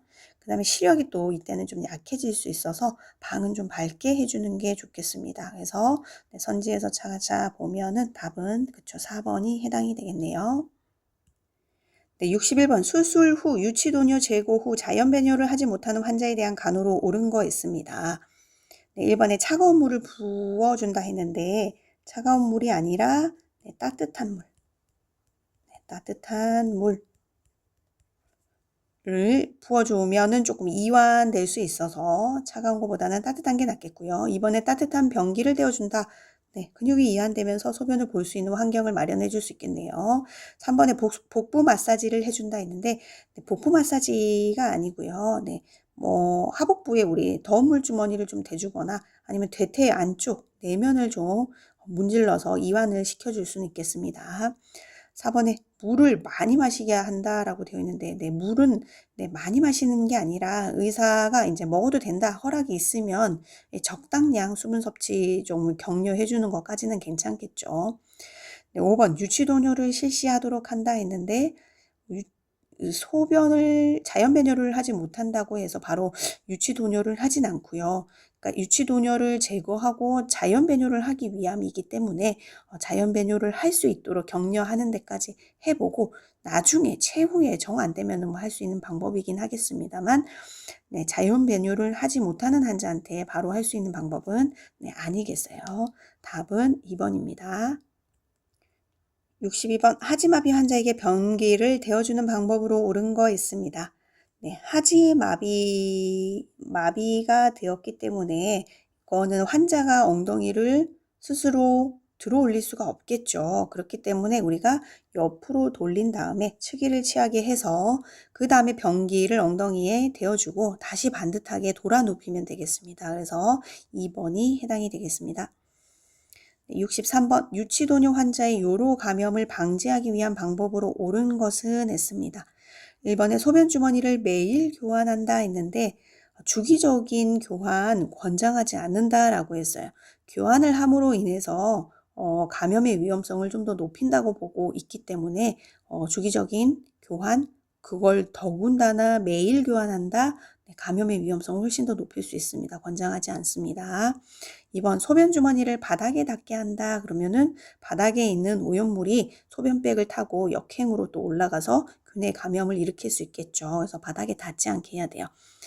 네, 3번 도뇨관을 꼬아서 대퇴부에 고정한다 했는데 네, 도뇨관이 꼬여 있으면 네, 관의 개방성이 유지가 되지 않잖아요. 소변이 잘 흘러나와야 되는데 네, 배액이 되지 않아요. 그렇기 때문에 이렇게까지 해서 고정할 필요 없고 4번 소변 주머니에서 도뇨관을 분리하여 검사물을 채취한다 했는데 네, 관을 분리하고 이런 것들이 감염의 위험성을 높일 수 있습니다. 그래서 감염 위험성을 높일 수 있기 때문에 이럴 때는 우리가 검체 포트가 있어요. 채취하는 채취 검체 포트가 중간에 있어요. 네, 거기에서 우리가 네, 무균적으로 해서 소변 주머니에서 도뇨관을 분리하는 게 아니라 여기에서 검사물을 채취해야 되겠습니다. 이걸 그림으로 좀 한번 사진으로 보는 게 낫겠네요.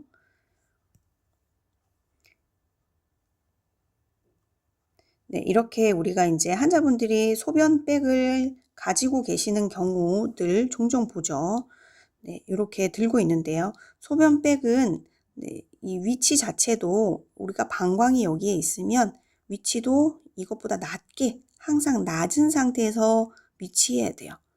이게 소변백이 위로 올라가게 되면 균이 다시 이걸 타고 이렇게 방광으로 갈 수 있겠죠. 요도로 갈 수 있기 때문에 감염의 위험성을 네, 올릴 수 있습니다. 올릴 수 있기 때문에 이렇게 하면 안 되고요. 그 방광 안에 이렇게 거치가 되어서 도뇨관과 함께 소변백이 이렇게 연결이 되어 있는데 네, 여기 중간에 보시면 이렇게 검체 포트가 있어요. 이렇게. 그래서 여기를 지금 분리를 한다라고 선지에는 되어 있는데 분리하지 않고요. 이 검체 포트에 베타딘 볼로 소독을 한 다음에 네, 주사기를 이용해 멸균 주사기. 네, 멸균 주사기를 이용해서 네, 필요한 양만큼 검체를 네, 채취해서 검사를 하면 되겠습니다. 네, 검사를 하면 되겠어요. 그래서 5번에 또 나오는 소변 주머니를 방광보다 낮게 하여 침대 틀에 고정한다 했는데 네, 이건 맞겠죠. 네, 침대 틀. 우리 침대 생각해 보시면 환자분들 누워있는 침대 이렇게 침대 보시면은 여기 틀이 있어요. 틀. 그쵸? 침대 틀. 여기다가 고정을 해야 되고요. 침대 틀에다가 이렇게 고정을 해서 매달아 놓으면 되겠고 간혹 이렇게 문제에서 사이드 레일인 침대 난간에다가 고정한다 이렇게 되어 있는데 사이드 레일은 올렸다 내렸다 이렇게 할 수 있기 때문에 네, 이게 불안정합니다. 그래서 고정을 할 때는 네, 침대 틀에 고정하는 게 맞겠습니다. 그래서 답은 5번이 해당이 되겠습니다. 네, 64번 왼쪽 다리가 마비된 환자를 휠체어에 태울 때 네, 휠체어의 위치를 묻는 거네요. 네, 마비는 왼쪽 다리가 마비되어 있대요. 그럼 왼쪽이 불편한 쪽이니까 우리가 건강한 쪽에다가 휠체어를 놔야겠네요. 네, 그래서 위치는 건강한 쪽에 있어야 돼요. 건강한 쪽에 있는 거니까 오른쪽에 휠체어가 놓여야 되겠다. 그죠? 그럼 오른쪽에 휠체어가 놓여 있는 게 3번, 4번, 5번인데 이때는 침대 난간에 붙이거나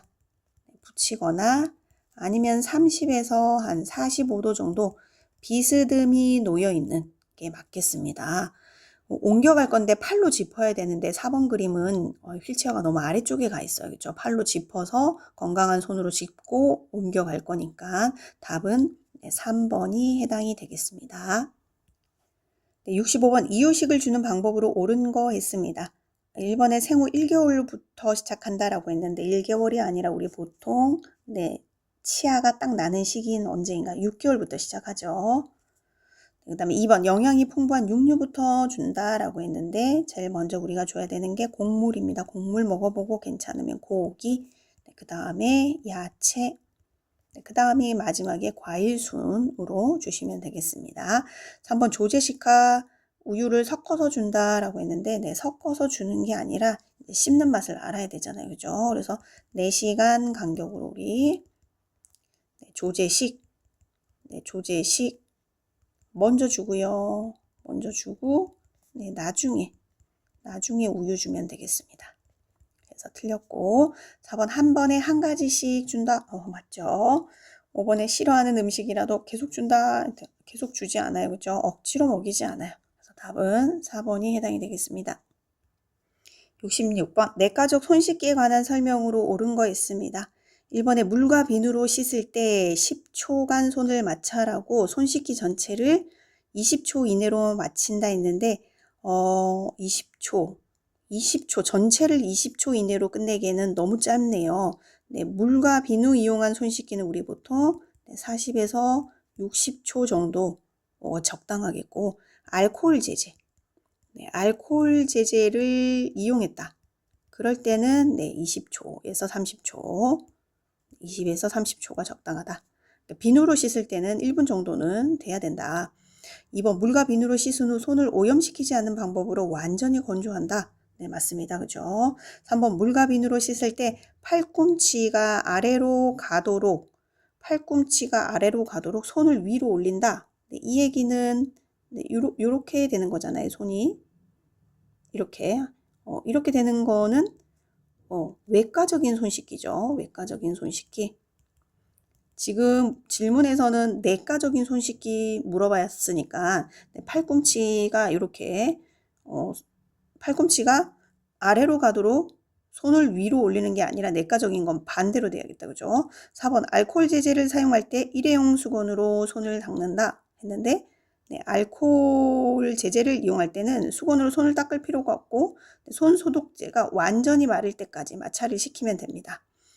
5번 알코올 제제를 사용할 때 5초간 손을 마찰한다 했는데 각 부위는 5회 이상 완전히 건조될 때까지 우리가 문지르면 되겠습니다. 건조될 때까지.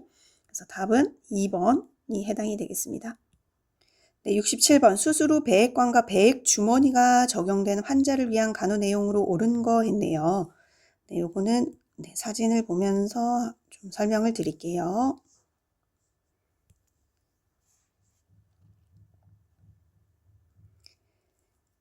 우리 수술 후에 이런 배액, 상처가 이렇게 있을 때 여기를 꼬매고 배액 주머니를 달고 나오는 경우가 있습니다. 요럴 때 우리가 간호 내용으로 옳은 거 고르라고 했는데 1번에 보시면 배액 주머니는 상처 부위보다 높게 둔다라고 했는데 소변 주머니랑 비슷하다라고 생각하시면 돼요.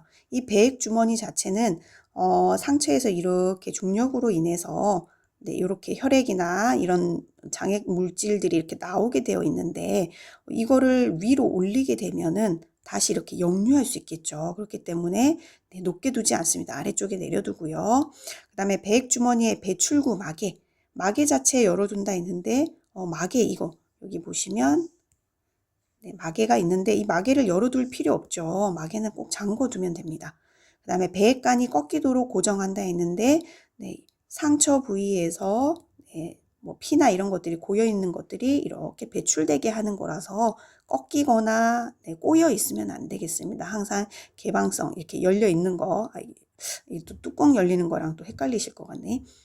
이 꼬이지 않고 이 개방성을 완전히 유지할 수 있도록 이렇게 꼬이지 않게 잘 흘러나올 수 있도록 유지를 해주는 게 좋겠고요.